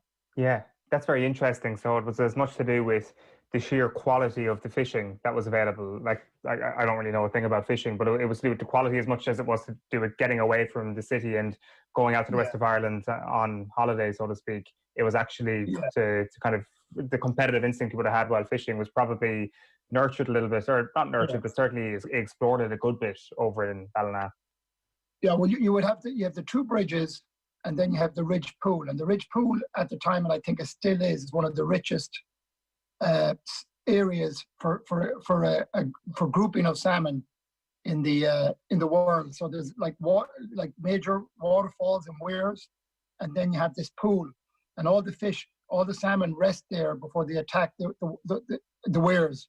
before they go up the river up into Foxford and that, and into Swinford to spawn. So you have to pay to fish there. So the locals would never fish there. I would have never fished there. We'd always fish down the river. But this was like, at times you could be standing on the bridge looking down and low tide, and the place would be just full of salmon. So that's where the tourists used to come. You'd pay their premium of €30 a day, £30 at the time, and they'd fish there. So it was an amazing place, and still is an amazing place. It's just not as prolific as it used to be. It's getting up there again now, and it's really good. But he got so enamored in the community. I remember getting a call one summer, early 90s, I guess, on, and they said, we're for the festival they were doing an animal Olympics. Obviously you can't do that now, but at the time you could. So there was this pig race, and sheep racing, and they said the last race was an 8-race card. You could gamble on this and everything. There was a 60-meter track up the middle of the town. There was a stand set up. There was a bookie office set up. There was some people told me there was 4,000 people at it, kids, adults, everybody having a good time. And the celebrity race at the end of the night, about an hour and a half after the start, we were all drinking pints in a local pub, and then we were brought over, was Jimmy Brown, the captain of the Mayo team, myself, Joe Corcoran, rest in peace, Jack, and Dr. Michael Moffat. So like I was saying to the guy that rang me, I said, Jack won't do that, will he? He said, well, he said he's going to do it, And sure enough, he arrived up, and the farmer was there, and we were given it 2 little sticks with a black bin bag attached to it, glued to it, and you had to hoosh them up the track and get to the 60 meters. But we were watching the other races as we were having a few pints, and the pigs were going now, not sheep. No, pig. There was some sheep races as well, but we did pigs now. And so the pigs can go anywhere. They're going left, right, back. Some people never finished the race. But we were told not to poke the pig. Don't poke the pig. So we're lined up, and there's great excitement. The race was delayed. There was so much betting going on. And next thing, the gun blew, and I poked my pig. And he took off sprinting. he sprinted in a straight line up to the end line. I nearly pulled my 2 hamstrings trying to keep up with him. So when I got up there, all my mates won a fortune on me. Everybody won money on me. But when I got up there, I was up there like in 6-7 seconds. I turned around. The other 5 guys were all over the place. His pigs were going all over the place. Now, of course, you wouldn't be allowed to do that now. But it was absolutely hilarious. And when it took about Jack 2 minutes, I think Jack was second last. I think Dr. Moffat was behind him, and the sweat was dripping off him. He said, these bloody pigs, they're unbelievable. I couldn't get them to straighten up at all. So he got involved in things like that, which for me was amazing. World Cup winner, the most successful Irish manager we've ever had. And yet he was prepared to do things like this, and like the atmosphere that night. And it was a special night in Ballina. All it was just fun, and everybody that was there seemed to enjoy themselves. And that's probably the fondest memory I have of Jack. I'm sure there's loads of people, the owners of Vincey's, a family-owned business, Vincey Vardy's, they'd be able to tell you loads of great stories about it. But that's the type of fella I thought he was. I was always very, very fond of him. I thought he was very approachable. And I just loved the way he liked to tune out and get away from sport and just come to Ballina for a month and fish and relax and enjoy himself. Is that something that most people involved in sport are kind of like, that they prefer the conversations when they're away from sport, especially on their downtime? Like, I'm sure you could sort of relate to that a little bit. The last thing you would have wanted is somebody coming up to you after your season is over with Mayo and talking to you about the season you've had with Mayo. I'm sure Jack kind of felt the same way. He'd talked to death the idea of being Ireland manager at that point.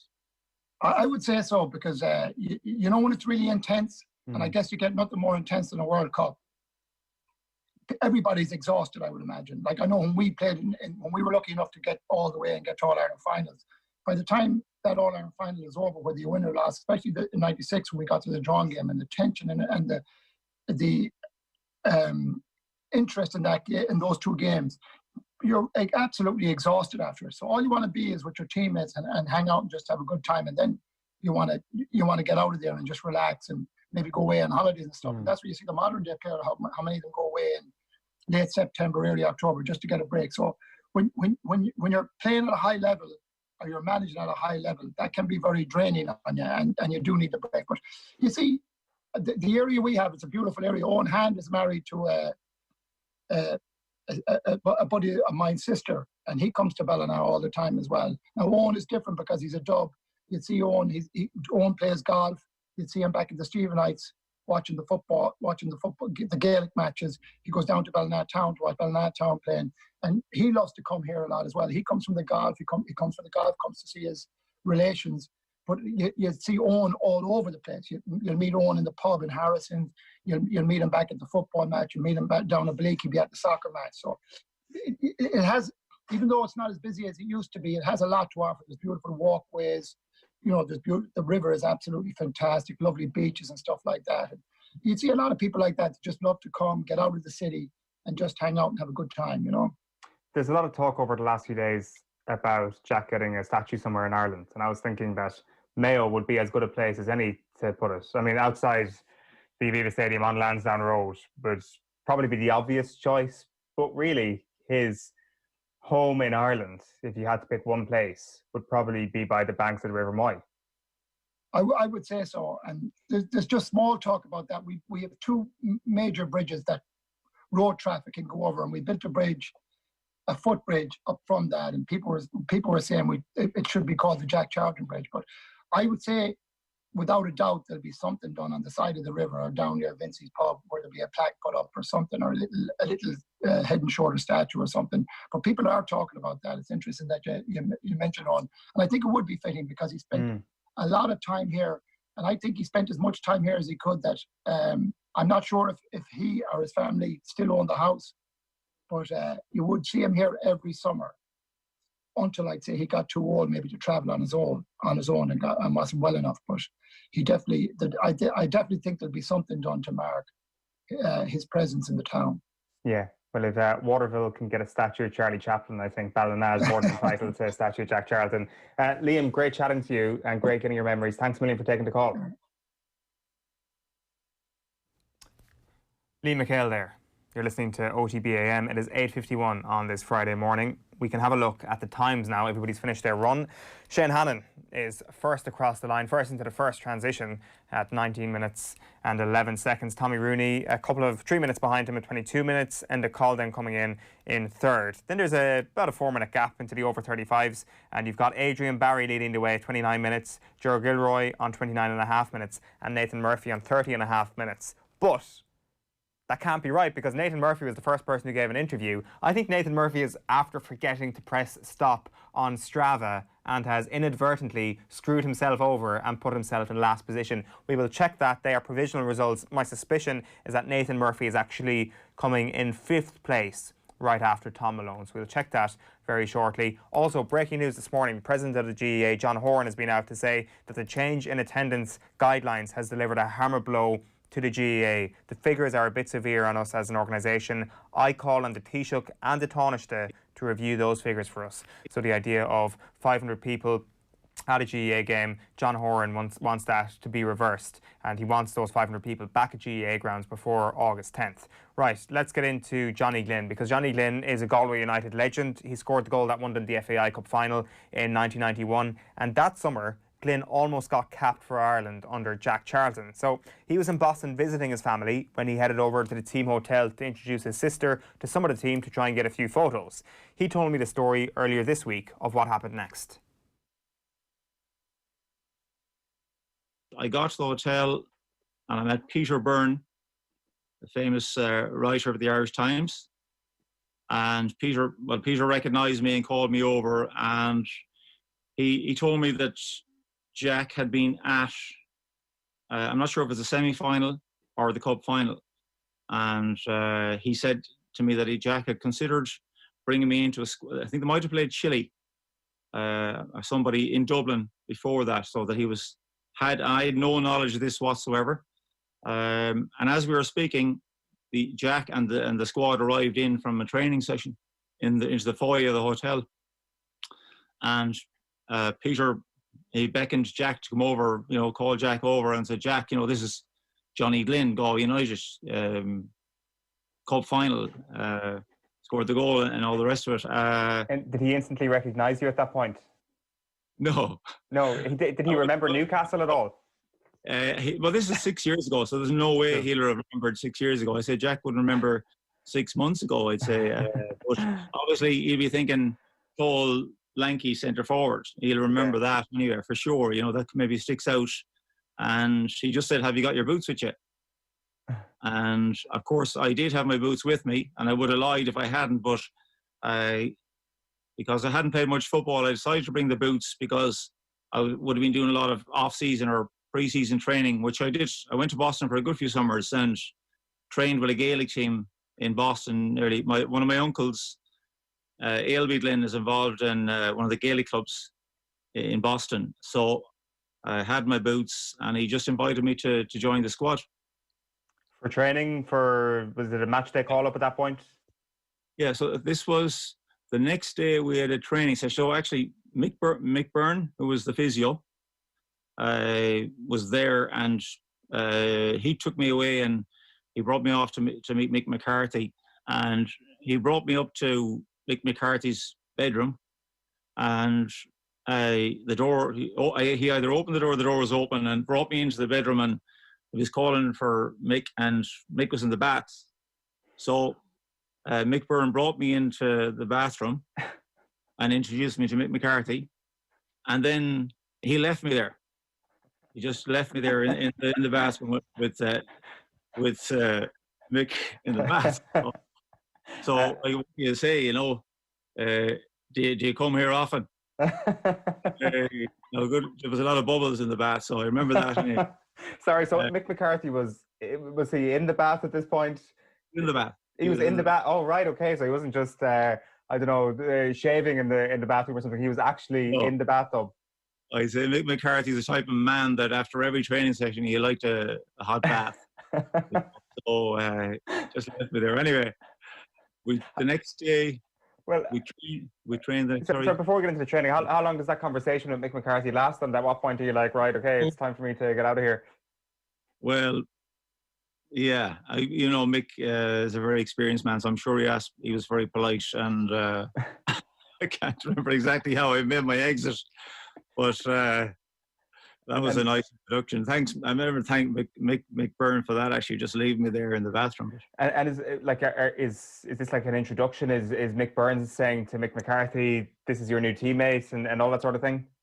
Yeah, I don't know. Was it absolutely? As the captain, he was saying, "This is Johnny. Maybe look after, whatever. Just bring him around to meet the lads, whatever." But I can't remember. The next thing I remember actually is just the next day we trained in what do you call the stadium? Roxborough, the Gillette Stadium. The Gillette Stadium. That's what it's called now.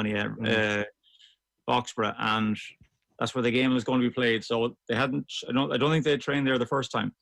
So the training session was, I remember, it's quite basic. I suppose in those days there wasn't so much detail in the coaching sessions. There was a warm up. There was a 5-a-side. There was crossing and finishing. And I just remember myself and Tony Cascarino being in. There was only 3 strikers. It was just David Kelly and Tony Cascarino, and Niall Quinn missed the trip because of injury. I think that came up at the last minute. So that's I guess that's what was in my favour, was that that Niall Quinn was injured. So I was the 3rd striker, if you like. So I remember the training session, and I'd say it was his first time really looking and wondering would I be good enough, ready to, if needed, the next day.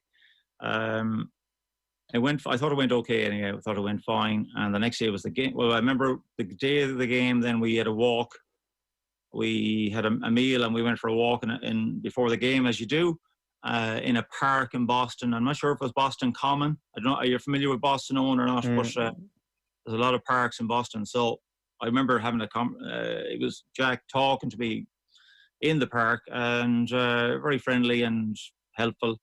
I suppose I was, at this stage, I didn't have time to be nervous really, because it all happened so fast, but I probably was a little bit overawed by everything in terms of, Paul McGrath, Kevin Moore and Tony Cascarino, just being, after being a supporter for a few years. And then it came to the game, and so the game itself was finished 1-1. I don't know if you know much about the game. I actually looked it up. It's on YouTube, and Ireland scored first. It was a really poor mistake by a defender for the USA, and it's Cascarino who scores. Cascarino scored. I think I just remember a bad mistake. If you look it up on YouTube, you'll see it was a poor error by a defender, I think. But Cascarino, good finish, and then halftime 0-0. Did a lot of warming up at halftime, and during the second half, I was told to warm up. Game was going okay, and then America scored. USA scored, and again another really bad mistake. I think it was Kevin Moore made it. It was a really, an untypical error, and it was 1-1. Now you have to remember that, to lose to the USA would have been. Wouldn't have been good at all for Jack. Obviously, he wants to win every game, but losing to the USA at the time would have been, wouldn't have been a good result at all. So I don't think there's any changes made. Definitely no forwards came on after that, and I didn't get my cap. So that was the end of that.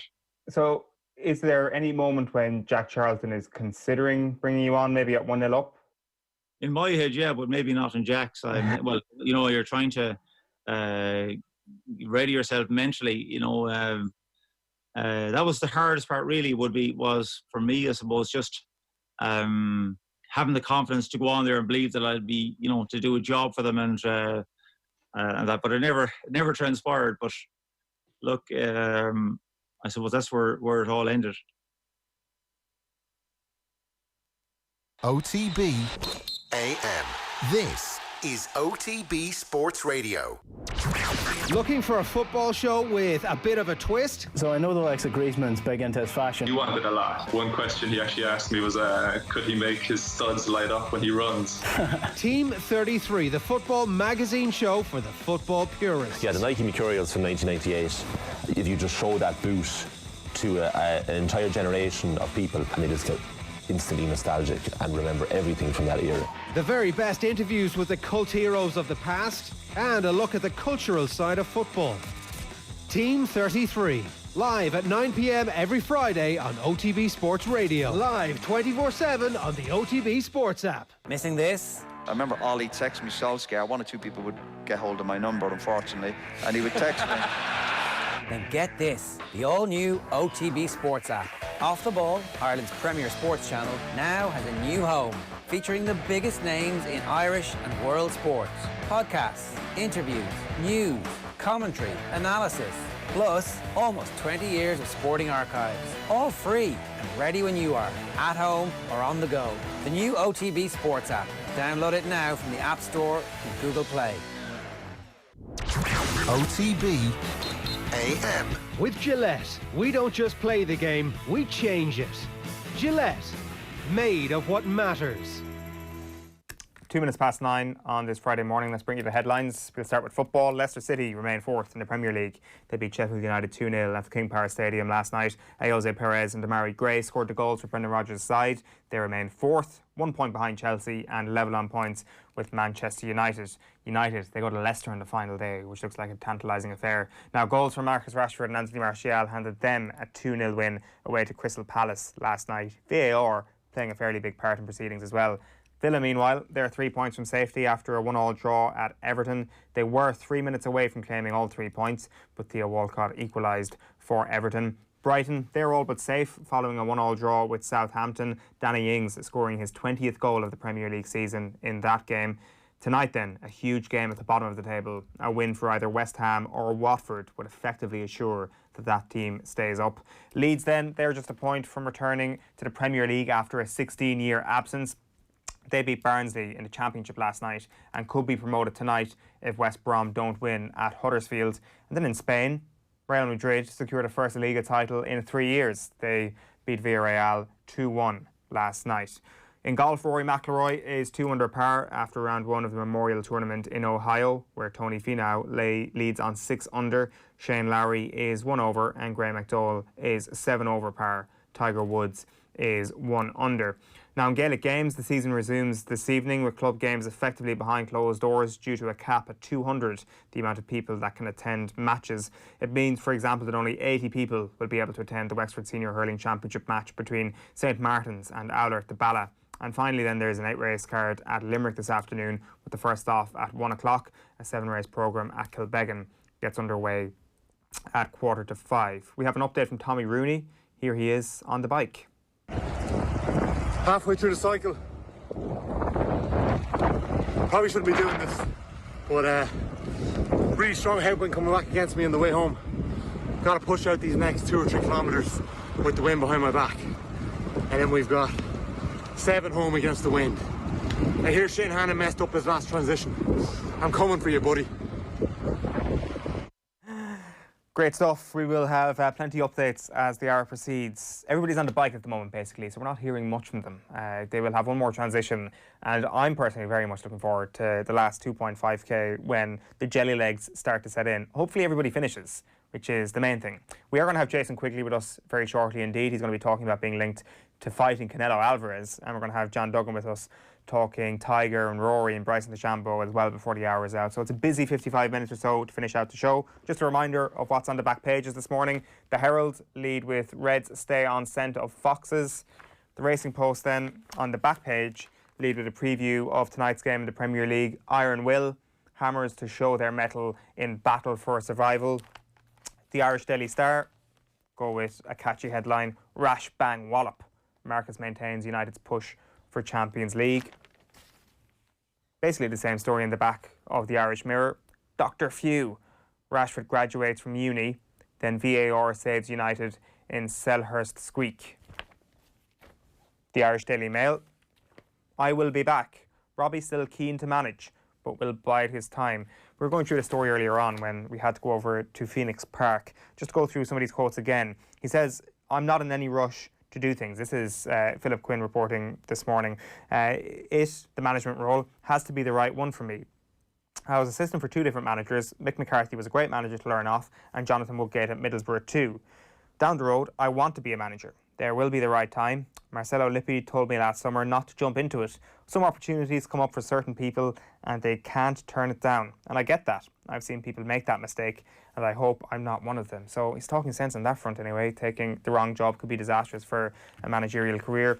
The Irish Sun is Varkas Rashford. United get 2 lucky breaks. The Irish Times then.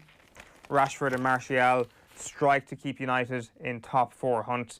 Leicester pull themselves together to tear blades apart meanwhile, and Benzema helps extend Real's title record. The Irish Independent is GAA ready for the new dawn, with a beautiful picture of Galleris on Gaeltach's home pitch there. Van Gran believes Cronin doping case is closed meanwhile, and FAI told to implement agreed changes or risk losing out on millions. And then the last Irish paper to update you on is the Irish Examiner.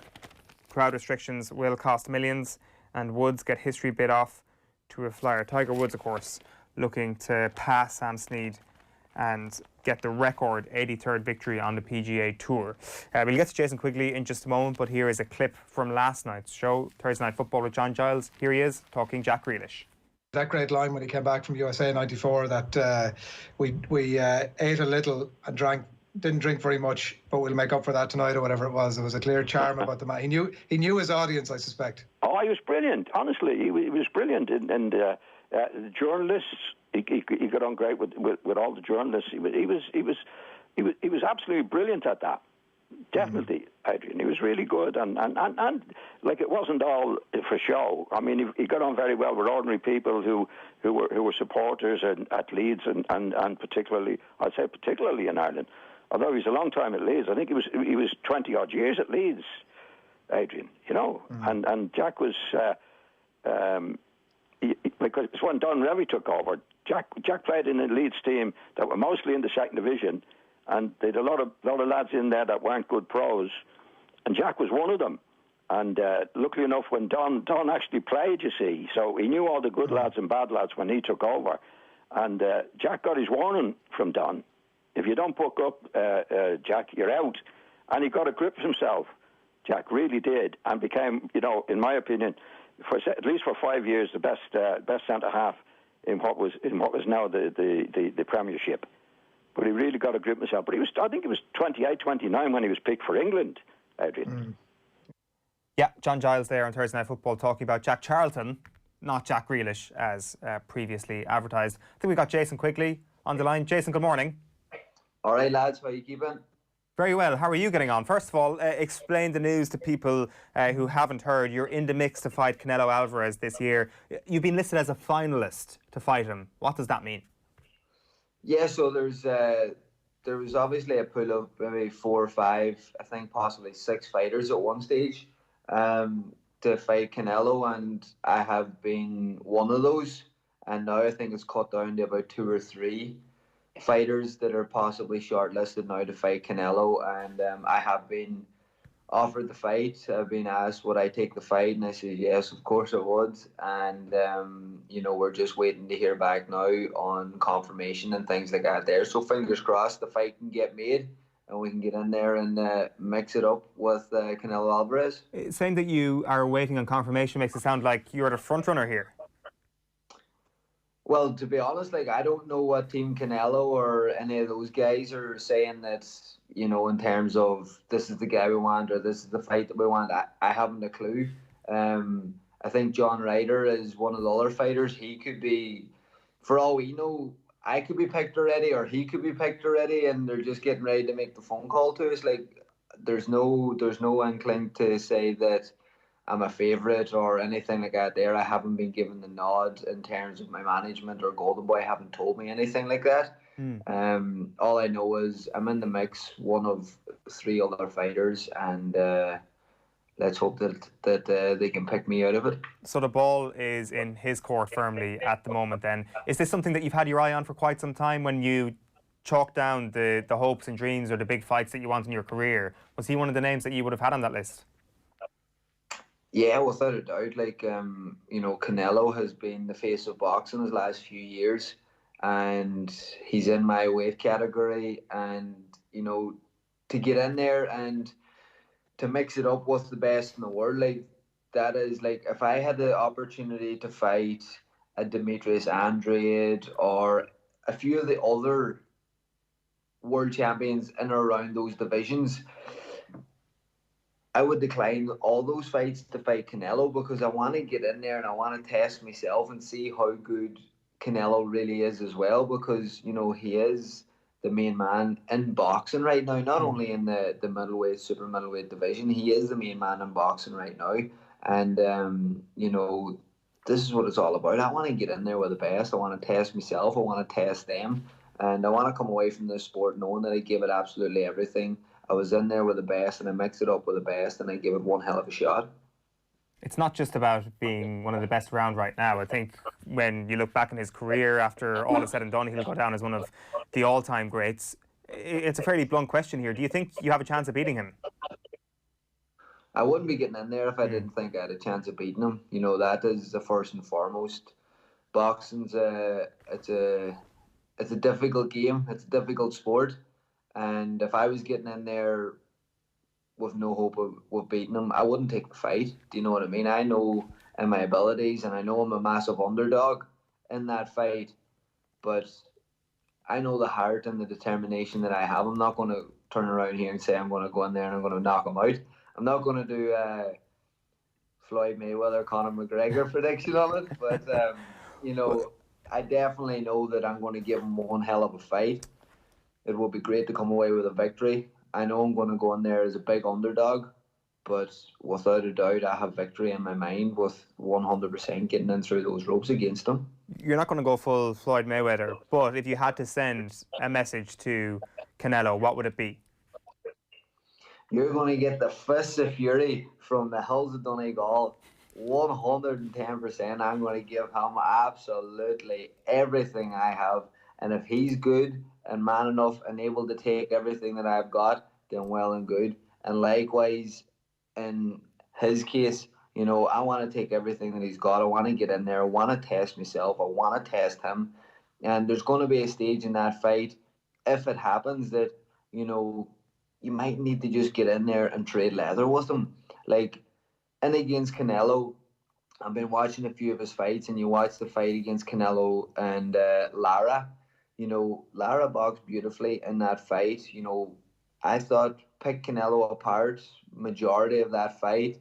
Boxed very clever, very smart, and that would be a similar type of a game plan that I'm going to against Canelo if the fight happens, because you seen Amir Khan too when he fought him. I think it was the 5th or 6th round he got knocked out, but up until that, Canelo couldn't really deal with the speed, the movement, the boxing, and everything that Khan, Lara, and also Mayweather brought to the table against him. So that is obviously a game plan of mine. But you know, there's going to be stages in the fight where you're going to have to earn your respect against Canelo. You're going to have to knuckle down. You're going to have to let shots go on him, and you're going to have to hit him and hurt him and earn his respect and make him stop just walking forward, coming forward at you. And I think that that's what a lot of fighters do against Canelo. You know, they don't really earn the respect. They get hit 1 or 2 big heavy shots, and they're on the retreat. They're on the back foot. Yeah. Like, I haven't felt his power yet. I don't know what kind of, you know, I'm not speaking bad on any other fighter that has fought him, because he is meant to be a very powerful, very strong fighter. But, you know, I know for a fact that no matter what he hits me with, that I'm going to stand there. I'm going to earn his respect as well. If I can't stop him coming forward, I'm going to meet him head on. I'm going to hit him as hard as I can to make sure I earn that respect and then get back to my game plan. For sure. I'm very keen to hear your take on Canelo and kind of his image publicly outside of boxing circles, because there's been a lot of controversy around Canelo Alvarez. Let's not skirt around this fact, Jason. I mean, he was banned for 6 months for testing positive for clenbuterol. It is one of the sports where doping can be the most dangerous thing to do. He claims it was accidental, it was contaminated meat, and that's what he's put out there. But he has still served a ban. There is a checkered past around this guy, and as the guy who is going to be taking his punches, I'm sure that's something you'll have to think about or have thought about. Yeah, well, you know, he's made the mistake, and he is going to be a lot more watched now than he was previously. You know, so I can't say that I have 100% faith in the doping in boxing right now, but I do believe that at that type of a level of a fight, and with Canelo's past, that they will make sure that the right tests are made. And in the contracts of the fight, if it comes to this stage, I will make sure that both us fighters will be tested right up from the very start of training camp up until even a few days after the fight, you know, because this is a very dangerous sport that we're in, and to be doing stuff and to be taking enhancers and stuff like that there, it's shocking in this sport, you know what I mean, because it's dangerous enough without that kind of an advantage and without those kind of performance enhancing drugs and different things like that there. So, you know, I will make sure if it comes to the point that we come to contracts that both fighters will be tested from the very beginning of training camp right up until a day or two after the fight. How is your fitness at the moment? How is your conditioning? Were you doing a lot of training over the course of lockdown? Yeah, I've been in great shape. You know, I have been slated by a certain promoter that because I didn't take the Jack Cullen fight, that I can't keep myself in shape over lockdown and things like that. But there's always a bit unfair to say that, wasn't it? What's that? It was a bit unfair to say that about you. Yeah, I thought it was very unprofessional of Eddie, you know, to come out and say that, because he's not my promoter. He's nothing to do with me, you know, and for him to come out and say that, like, my promoters know me. I have never missed weight in my life. I'm always in shape. I've taken fights on a week's notice before, you know. For him to come out, I was a little bit taken back by that from Eddie, because it was very unprofessional by him, the way that he came out and said it, because anybody that does know me, and that's why it didn't take light or fire up too much, because everyone was like, right away, this isn't what Jason does. There must be something bigger lined up. And for Eddie not to understand that, you know, I thought it was a little bit slack on his behalf. He knows this boxing game more than anyone, that there's always stuff changing in the background. And I had to bite my tongue and I had to stay quiet for a while, because I knew there was bigger things on the horizon. Yeah, it's never great, I'd imagine, to have your professionalism questioned, because that's essentially what it was. Yeah, 100%, you know what I mean? But But I'm that confident in my own professionalism and in what I do that, you know, yes, it got to me when I heard it, but, you know, I just brushed it off then after that because, look, I know I'm going to come in shape. I know I'm going to come ready. I know I'm going to make weight, everything like that there. And once the word comes out then that there was a possible fight against Canelo, then Eddie would be like, maybe I shouldn't have said that, you know. Just a last one to you before we let you go, Jason. This could be the biggest ginger versus ginger event in the history of mankind. I mean, I am not ginger. Oh, right, okay. This is like. Let's get this right. There's no need to deny it. There's a few photos that whenever the light's shining on me, it might look like I'm a little bit ginger, but I'm not ginger. And I know there's a lad that's going to give me serious slack now for that. But there's no need to completely move yourself away from our community, Jason, but it's okay. I mean, facts are facts. Listen, best of luck with the next couple of weeks. Hopefully the fight gets made, and hopefully we'll be chatting to you about putting pen to paper on that deal. Jason Quigley, thanks a million for taking the call. 100%. Thanks very much, lads. Appreciate it. Cheers, Jason. John Duggan is with us at 9:20 on this Friday morning. How are you, John? Good, Owen, yourself? Very well. Plenty happening this morning. We'll be crossing over to Phoenix Park to get the latest from our run and ride with BMW for Pieta House this morning. But there is other sport we are keeping an eye on. Will we start with Tiger Woods last night? Yeah, why not? And was he any good? He wasn't bad. He looked physically okay. He shot a 1-under round at the Memorial. It was his first tournament back since February. But always the worry with Tiger Woods, given he's had so many back surgeries, is that how is his physical condition? It's warm there, that helps. And he's happy the way he's moving. That's the first thing to look at. Regarding the round, a bit of a mixed bag. Wasn't too happy with his putting. But his irons were tasty at times. With all these things, there's a bit of rust. Getting used to the fact that there's no crowds, no galleries.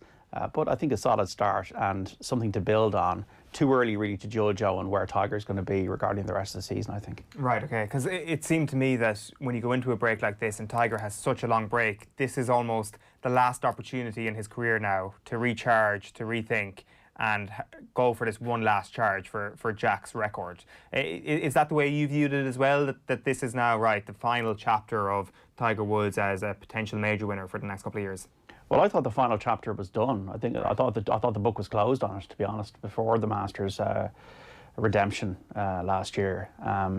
So I think that in a way was bonus territory, that 15th major. I don't think it's about chasing down Jack for Tiger Woods. I think it's about being healthy and doing his best. He hadn't won a major in over a decade. So I don't really see it as a hot pursuit. I don't think Tiger Woods wakes up and goes to sleep at night thinking about Jack's 18 majors. I think he thinks about being healthy, his back being okay, having a good family, enjoying his life. I don't think he thinks about the records. I don't think he's got anything to prove. He's 82 PGA Tour wins, the same as Sam Snead. He's played arguably some of the best golf we've ever seen in the 2000 season, 2001. So I don't think that's an issue with Tiger Woods. I think the key thing for him is to stay consistently healthy. And at 44 years of age, we probably I think he's fitter than most golfers. I think he's more of an athlete than a 44-year-old would have been, say when Jack Nicklaus was 44 back in 1984. So I think he does have a few years, but the problem with golf at that age, and when you get into your mid-40s, is the consistency over 4 rounds is the issue.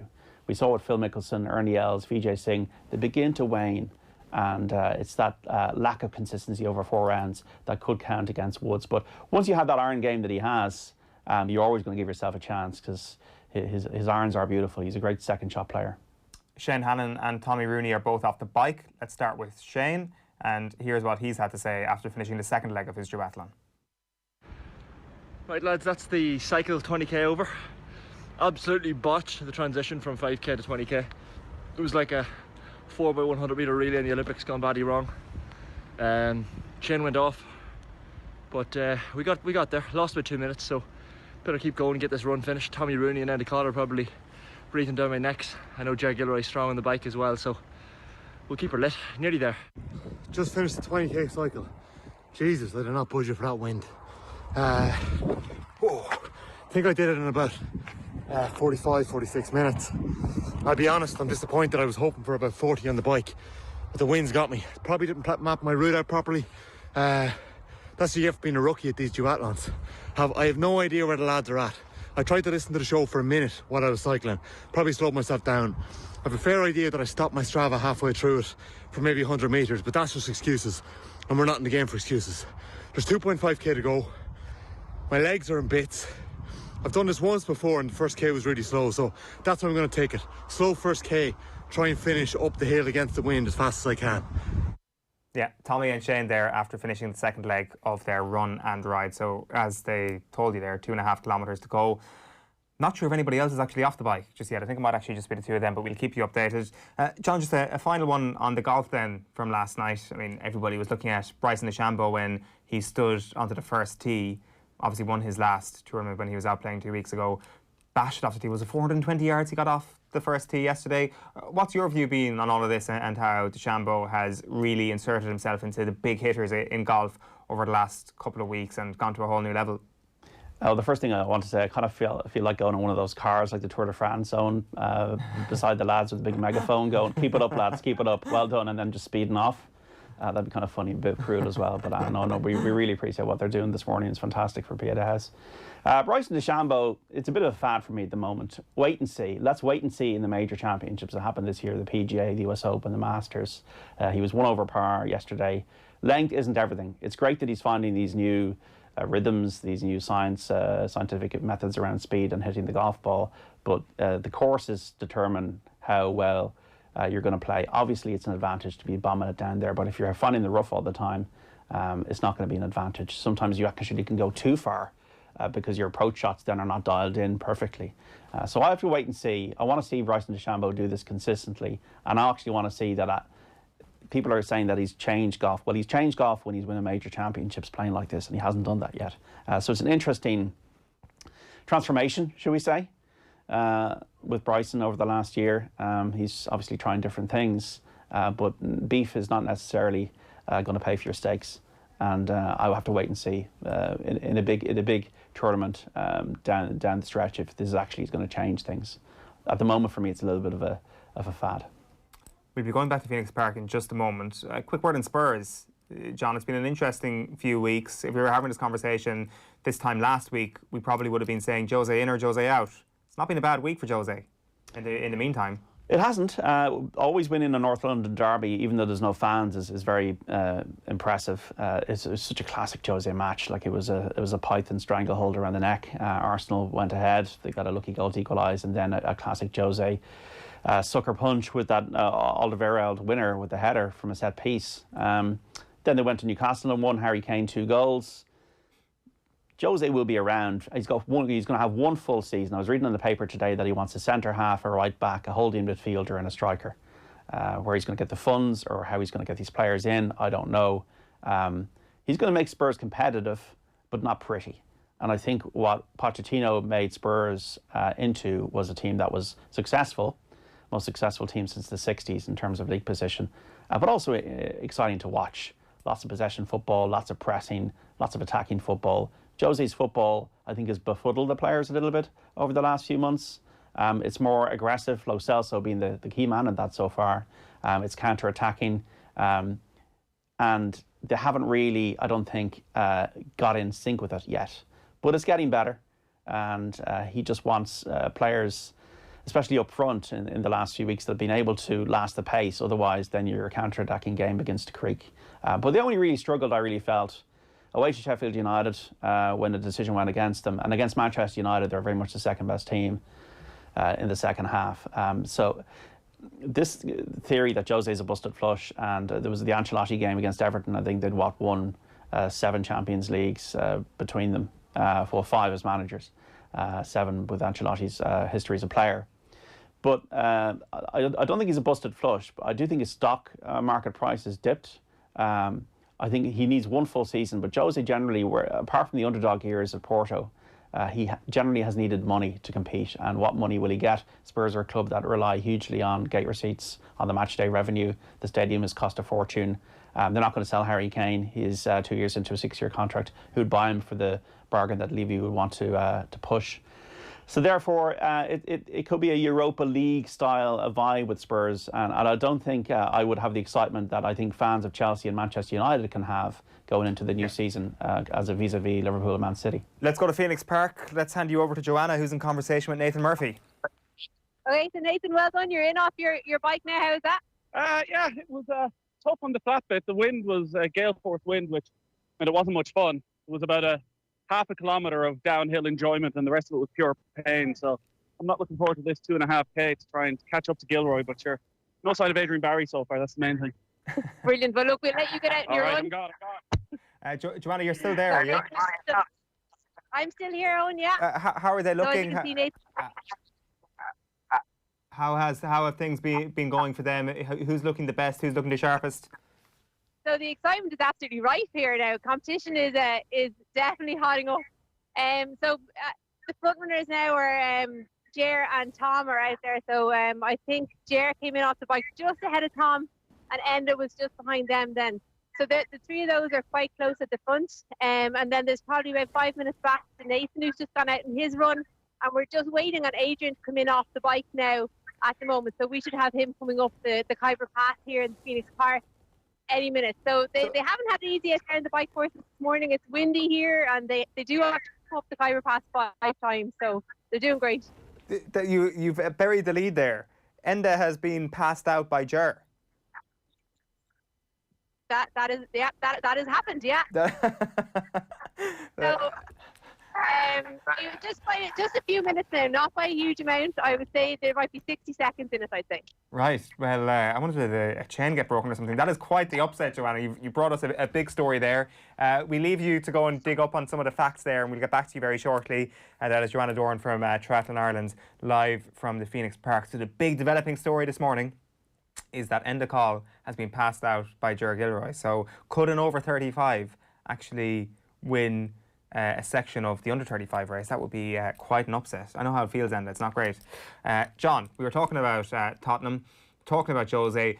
Can I just ask you, if you were to put down one objective for next season in order to keep all your talent, does it need to be Champions League? Do they need to get top 4 next year to ensure that Harry Kane stays beyond the summer of 2021? I would say so. Look, Harry Kane is getting on in years, and by that stage, well, he's 27 now. It'll be interesting to see what clubs will be interested in him. He's in a bit of a strange limbo position, Harry Kane. I say he's quite frustrated. I saw a bit of frustration from him on the pitch against Arsenal the other day. So I do think Jose needs to get into the Champions League. I think he's well capable of it. But as we saw, as I said a couple of moments ago, Chelsea and Manchester United. Chelsea got like Werner coming in, Ziyech. Yeah. United looking very pacey and zippy up front. What are Leicester going to do next season? I think Spurs need to get in the Champions League. I think any club that has to have elite aspirations needs to be in that top 4 every season. Yeah, for sure. We have a winner, Shane Hannon. Let's hear from him. That's it, done. Don't know how we did though. Tommy Rooney was breathing down my neck there, so let me know how it went. We think you're the winner, Shane.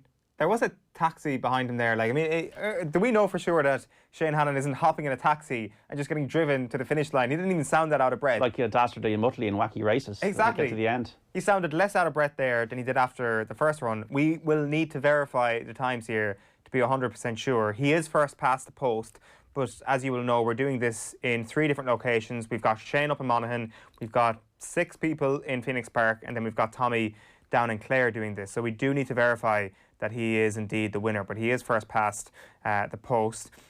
We've also got a report of another finisher, which I presume is going to be Tommy, which we'll get in a moment. In the meantime, John, you were just making the case that there is going to be a little bit of action this summer at the top couple of teams in the Premier League. So what you've got is Chelsea, who've already gone out and splashed the cash, and Timo Werner. We've got Jurgen Klopp this morning saying that he has made a bid, he has made representations to the top tier at Liverpool to try and get Thiago Alcantara.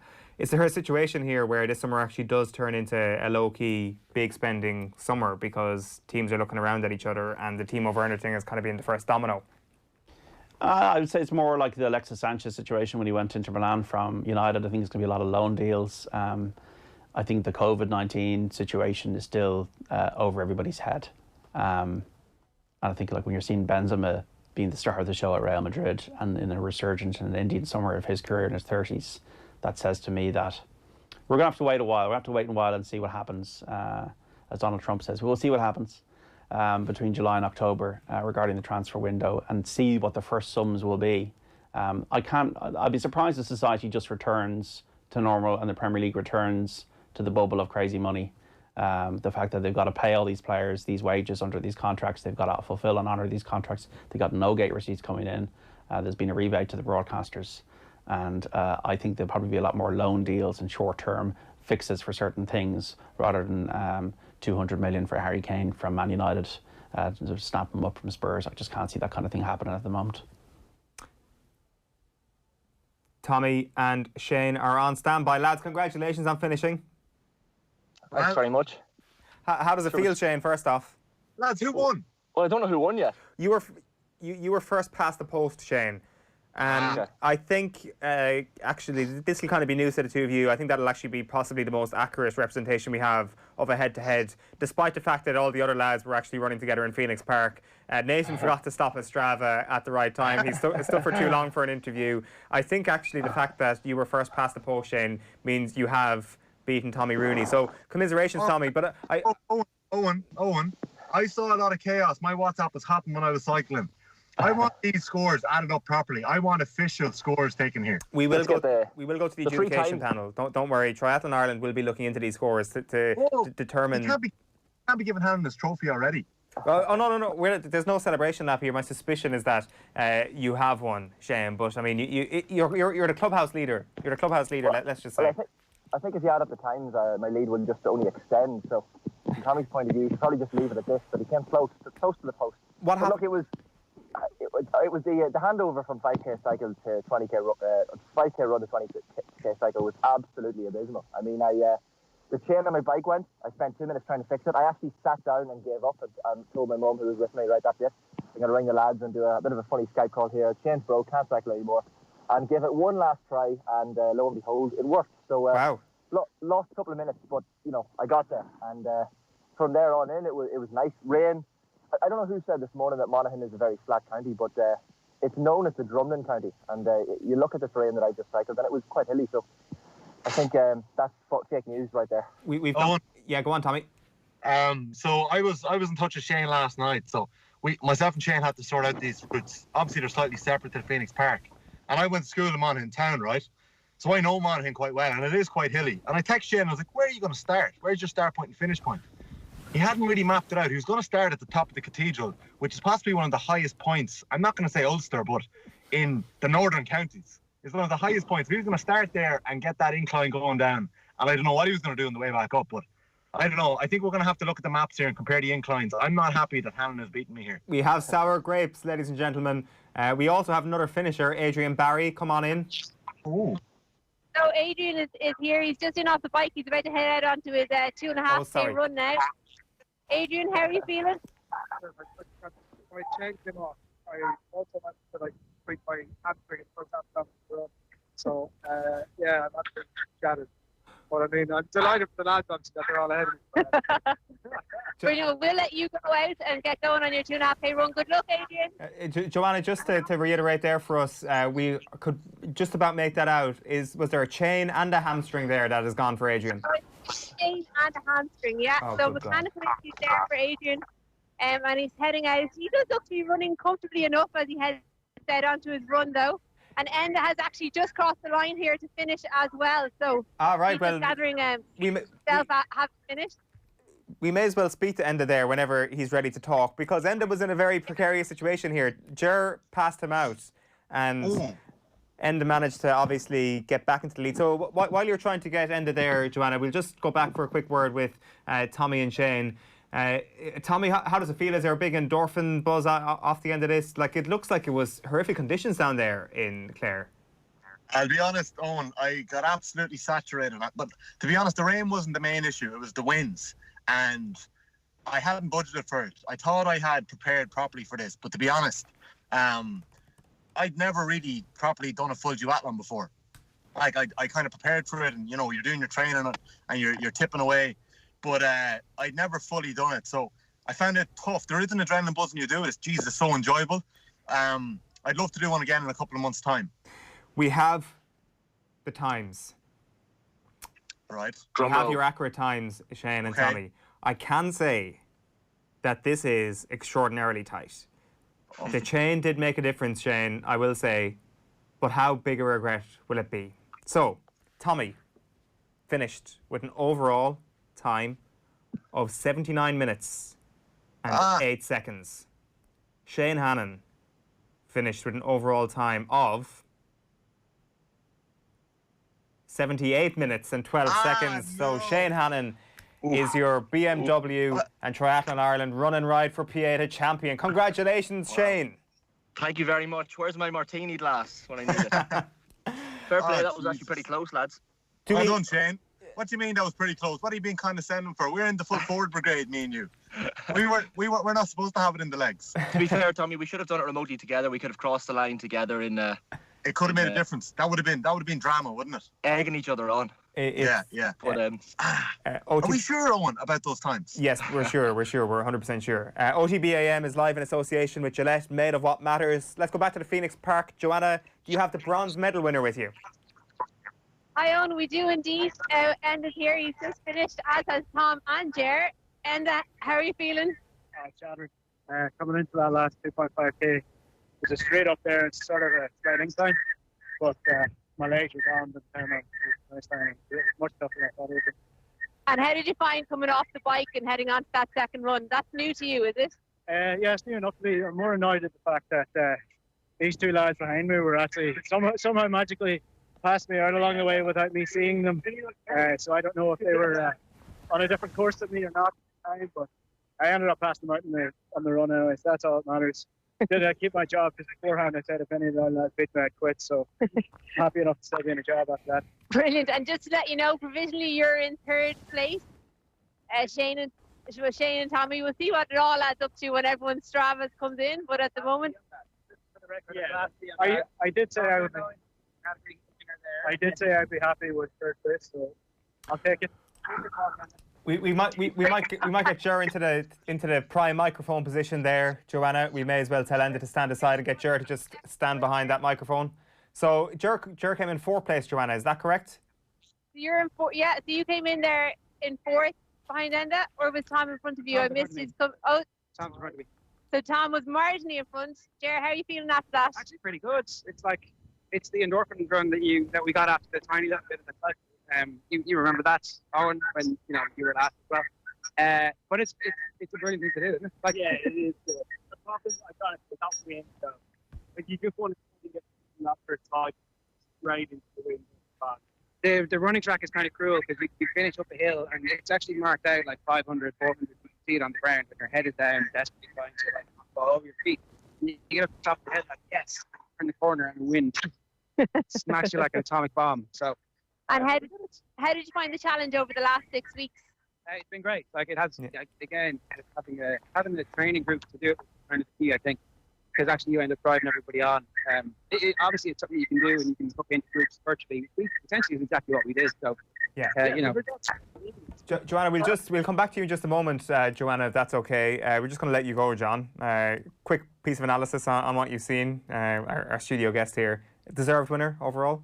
Well, it was interesting that Shane Hannon had the confidence to go on Twitter last night and declare himself the champion in that phone call. It seemed like he was making a phone call to Las Vegas. There was a book on this or something like that. I'd say there's probably, vast riches going to the Monaghan county. I'm just going to call it the county. But yeah, great to see everybody there involved in it. It's for a worthy cause, Pieta House, and I'd say there's a great enjoyment and verve out of doing this and training for this over a few weeks and then actually executing it and being really competitive about your time. So I think there's a good spirited nature to the fact that Shane has won. I don't see a bitterness. I don't see it like Le Mans and Nino back in the 80s here, the Tour de France. I don't see it like that. I see this as a more camaraderie. But maybe the next time it might be a bit more bitter and a bit more. Tommy might feel a little bit more. I'm going to get Shane Hannon the next time. But right now, I think there's a beautiful glow about everybody here today. John, good stuff. Thanks a million for popping into us this morning. John Duggan with us there. I should say as well, this is all in association with BMW and Triathlon Ireland. It is the run and ride for Pieta House. Joanna, we'll go back to you at Phoenix Park because we haven't heard from Tom Malone yet. Hi, Eoin. Yeah, we'll get Tom to step up to the microphone there. So, Tom, if you want to come and tell us how you got on there.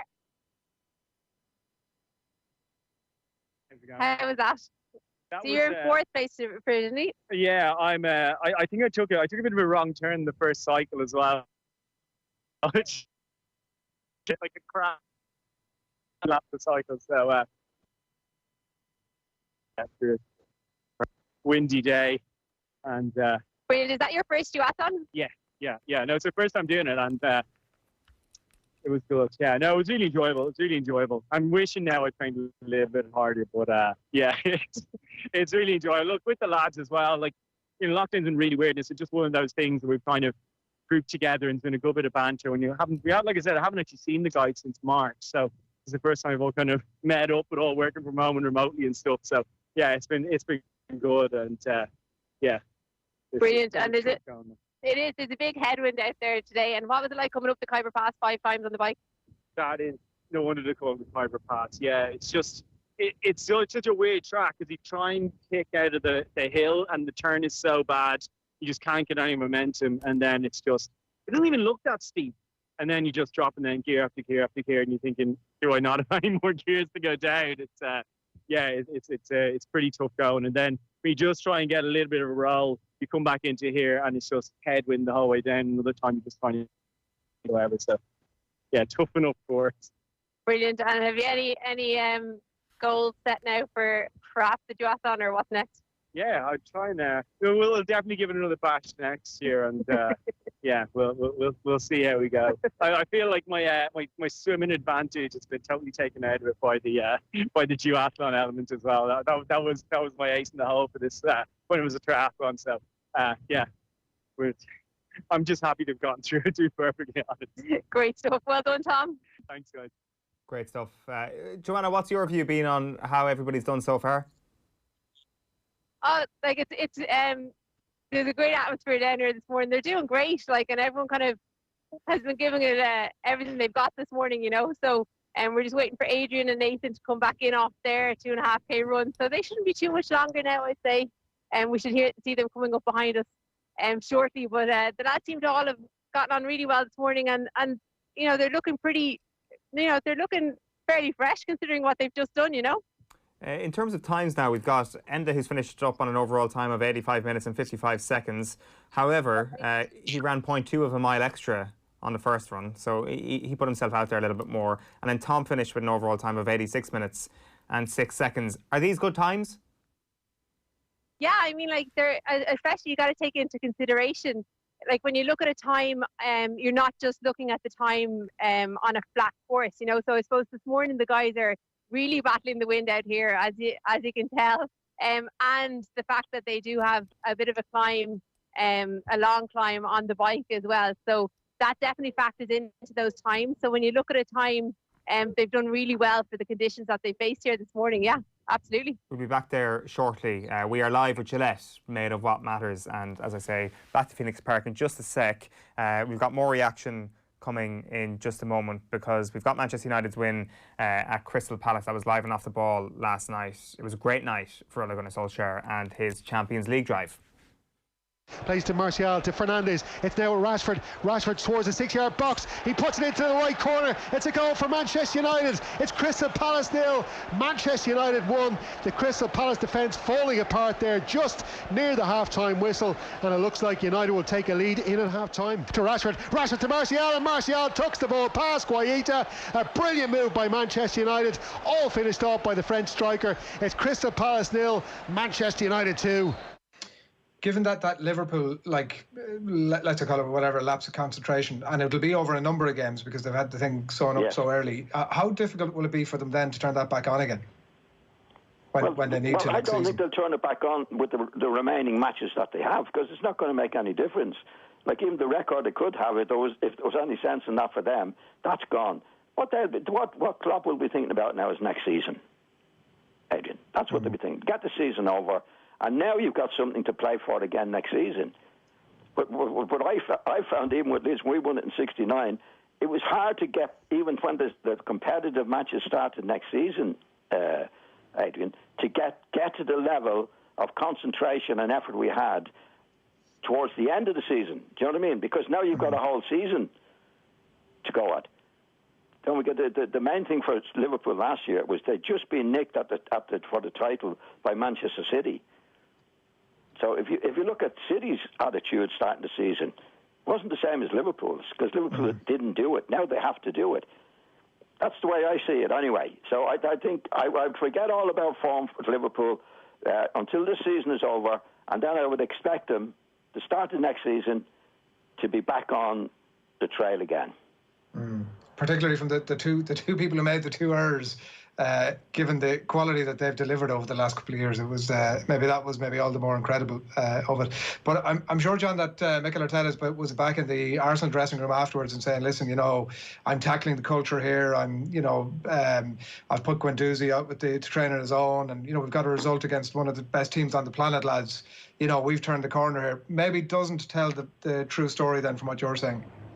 From an Arsenal perspective. No, it's a different case for Arteta. I'm talking about a team that's won it and then they've gone asleep, half asleep. No, yeah. he's got a long way to go, a long way to go to get into Liverpool's position, Adrian. There's a lot to be done at Arsenal. Now, it was a great win for them last night, and he'll take it and be glad to take it, because he's not interested in how Liverpool approach it. He's only interested in how his team approach it, and it's a big win, because what he's trying his best to do now is to get in the top 4, to progress, to get some progress with the club. But I think it'll take him, going well, another 2 years to compete with the Manchester Uniteds and the Manchester Cities and the Liverpools of this year. Adrian, he's a big job to do, but no harm. There's nothing wrong with winning, and it does lift the supporters. It lifts the team. It gives them confidence. So that was a big win for them last night, and it certainly meant more to them than losing did to Liverpool. Yeah, we are about to go and get another finisher in our duathlon with BMW and Triathlon Ireland in aid of Pieta House. Nathan Murphy is with Joanna. Well done. Thanks. We got there. You certainly did. Finished strong there. How are you feeling? You're looking pretty fresh. Yeah, I feel all right. Yeah. Go again. Yeah, it was good. It was enjoyable. The run was the wind was a killer. Cycle wasn't enjoyable at all, which I during that bus. I think. No. Yeah, I think we're going to leave that there. The connection from Phoenix Park isn't great. We will get back to Nathan in just a moment. He's obviously the connection drops for one of the greatest athletes. We'll hopefully establish connection with a few of the lads on their own Skype very shortly. Indeed, we've got a few more times coming in. Ger has finished on 87 minutes and 42 seconds. Nathan we'll get a correct time for Nathan in just a moment as well. It says 85.48 here, but I don't think that is right unless Nathan has actually finished ahead of Ger, and his Strava cock-up was actually something that has allowed him to make a little bit more time. We'll call back and get back to Phoenix Park there in just a moment. Tommy and Shane are still on the line. Lads, how are you feeling? The heart rate has lessened a small bit, I'd assume. Yeah, I have to say I feel bad now listening to Nathan and Ger, and I did kind of take the piss out of the 40-something-year-olds on Twitter yesterday, but I said they couldn't run the length of themselves. Look, they've done well, to be fair. I have to hold my hands up. They've exceeded my expectations. They've finished, and they finished with a flourish. The competitor in me is a little disappointed at my mechanical issues. I think my time could have been a lot more impressive, but for my bike, not to blame it on the machinery, but. I'm proud of everyone. Tommy did very well. He was breathing down my neck there, and to be honest, that last kilometre on the run, I honestly thought this is anyone's game. But the champ got it. What is it? Time for a beer yet? What time is it? 10 o'clock. It certainly is. Just 8 more minutes, and you can go to the pub away to Roll. Owen. Yeah. Imagine every interview we did with somebody who won something was like Shane Hannon's interview right here. The man, I don't know where this self-confidence and this bravado comes from. It's something else. And I'll be honest with you, John Duggan is spot on. The next time we have a competition off the ball, Hannon, I'm coming for you. I'll be honest, I got a bit too caught up in the weather today, and I was on my own, and I was in my own head, and I thought about, should I put on a Spotify playlist and try and get some tunes pumping in the head? I don't think I prepared properly. I think if I was to do it again, if I was to think like Shane Hannon, be a bit more confident, attack the duathlon the way he did, I'll beat you. So well done today. It's all for a good cause, Shane. Well done. Thanks, Tommy. I think as Clive Tilsley once famously said, remember the name, Tommy Rooney. Lads, you're going to stay with us on the line there. We're going to give Phoenix Park another try. I think Nathan Murphy is still standing in front of the mic. Ian, Nathan. So we broke up the last time there. We're back live now. So how are you feeling? I'm feeling all right. You know, I did the full run, the full cycle and the second run, unlike some of my competitors, because I don't know, it was pretty clear to me that you were to run the entire way along on the path. Yet there I was on the first run looking back, and Adrian Barry and Ger Gilroy are on the grass taking a little shortcut around behind the goal. So I'll be interested to see the actual Strava times as to how this all works out. Then we had the old mechanical doping from Ger and his slick BMW bike, while the rest of us are on Lada style bikes, but it's fine. I'm not bitter. But it was enjoyable. It's tough, really tough. And you took part last year in Dunmore East as part of the relay team. How did Stay compare on the relay team last year? Well, of course, last year, you'll remember, I finished the triathlon. I pictured to me going over the finish line, which is all that matters. So obviously, I did the run and the cycle the last time. Yeah, I suppose it's a sign of progress in the year that last year I just about struggled to do the 5K, whereas now I was able to do the 5K and the 2.5. Joanna, can I just interject there? I'm not sure if you've seen the Strava times here, but does Nathan know that he's beaten Tom and Ger on Strava? So Nathan, at the moment you've beaten Tom and Ger on Strava. I'm not sure if you're aware of that. I don't know if it's that accurate then. I think Ger killed us on the cycle. Jeez, it was ridiculous. Well, as I said, I've never been a man who has had more info on how to get a bike to go fast than Ger Gilroy with all his Lance Armstrong investigation. So I'm a bit concerned. But listen, it'll all come out in the wash, I'm sure, over the coming weeks and months. Yeah, I'm not sure. I definitely didn't come ahead of them. I wish I did, but the first run was a lot slower than I thought I'd be. Thought I'd be about 25 minutes. I think it was about 28. So that wasn't good. The wind might be a factor there. Yeah. It is very windy out there this morning. And how did you find coming off the bike and onto the second run? Tough. Just very sore in places I wasn't expecting to be sore. That is the challenge. And it was also quite disheartening when you're that far behind. I in my head, I knew Ger was going to be quicker on the bike. I had in my head maybe he'd be within touching distance, and I'd have something to go and chase down, but they were just gone. And then the deers appeared and slowed me down. Thought it was going to be attacked, which was quite a worrying moment. So slowed down. I was trying to weigh up what my options are, and eventually just went straight through the middle, and they parted, thankfully. But all in all, yeah, it was a tough final 2.5 kilometres. I'm just waiting for Adrian Barry. I think we can see him here now in the distance. The hero on one leg. Up he comes. Oh, what bravery. Wow. He's done great. So not sure if you guys can see there, Eoin, that we do have Adrian coming into the finish now at the moment. Yeah, let's get it live. Carry him over the line heroically. So if you can get Adrian coming in to finish. He's running across the grass. Yeah, I think that's allowed. Okay.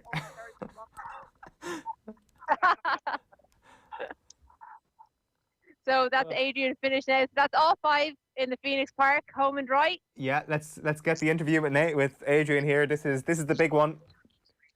Adrian, if you want to press the mic there. Well done. Oh my God. That was a tough 2.5K to finish, was it? Both exhilarating and demoralising. Obviously, others have finished ahead of me, but I'm delighted to finish. That was really all I wanted to do. I'm absolutely banjaxed. I pains and places I have. And you had a bit of mechanical issues out in the bike as well. Absolutely, that's what I'm blaming all of this on. My chain came off delayed me at least 14 minutes. At least. Pulled my hamstring. Did actually pull my hamstring in the first half kilometre of the run. But Nathan, I'm not going to make too much of a deal about that in the grand I'm banjaxed. Brilliant. It's brilliant. I feel like oddly emotional and delighted and so thrilled that I've done it. I'm so thrilled that it's over. Well, it is a great achievement to have that done at this time on a Friday morning, you know? That's the plan. Great stuff, well done, Adrian. Great stuff, Joanna. Great stuff, Adrian. Congratulations to everybody who's finished. So that's basically it. Joanna, how impressed have you been by the athletic endeavours you've seen this morning? Oh, so impressed by everyone's effort levels have been 100% absolutely, and Adrian definitely giving it all there, so we'll let him recover for a minute. But Yeah, it's been great fun down here, and we're looking forward to seeing everyone's results over the weekend as well as they get out doing their run and ride for Pieta. So we have about 550 people around the country that hopefully are doing the challenge this week. So yeah, we're really looking forward to seeing how the rest of the challenge pans out, and it's been great fun down here with the guys this morning, and they've been great.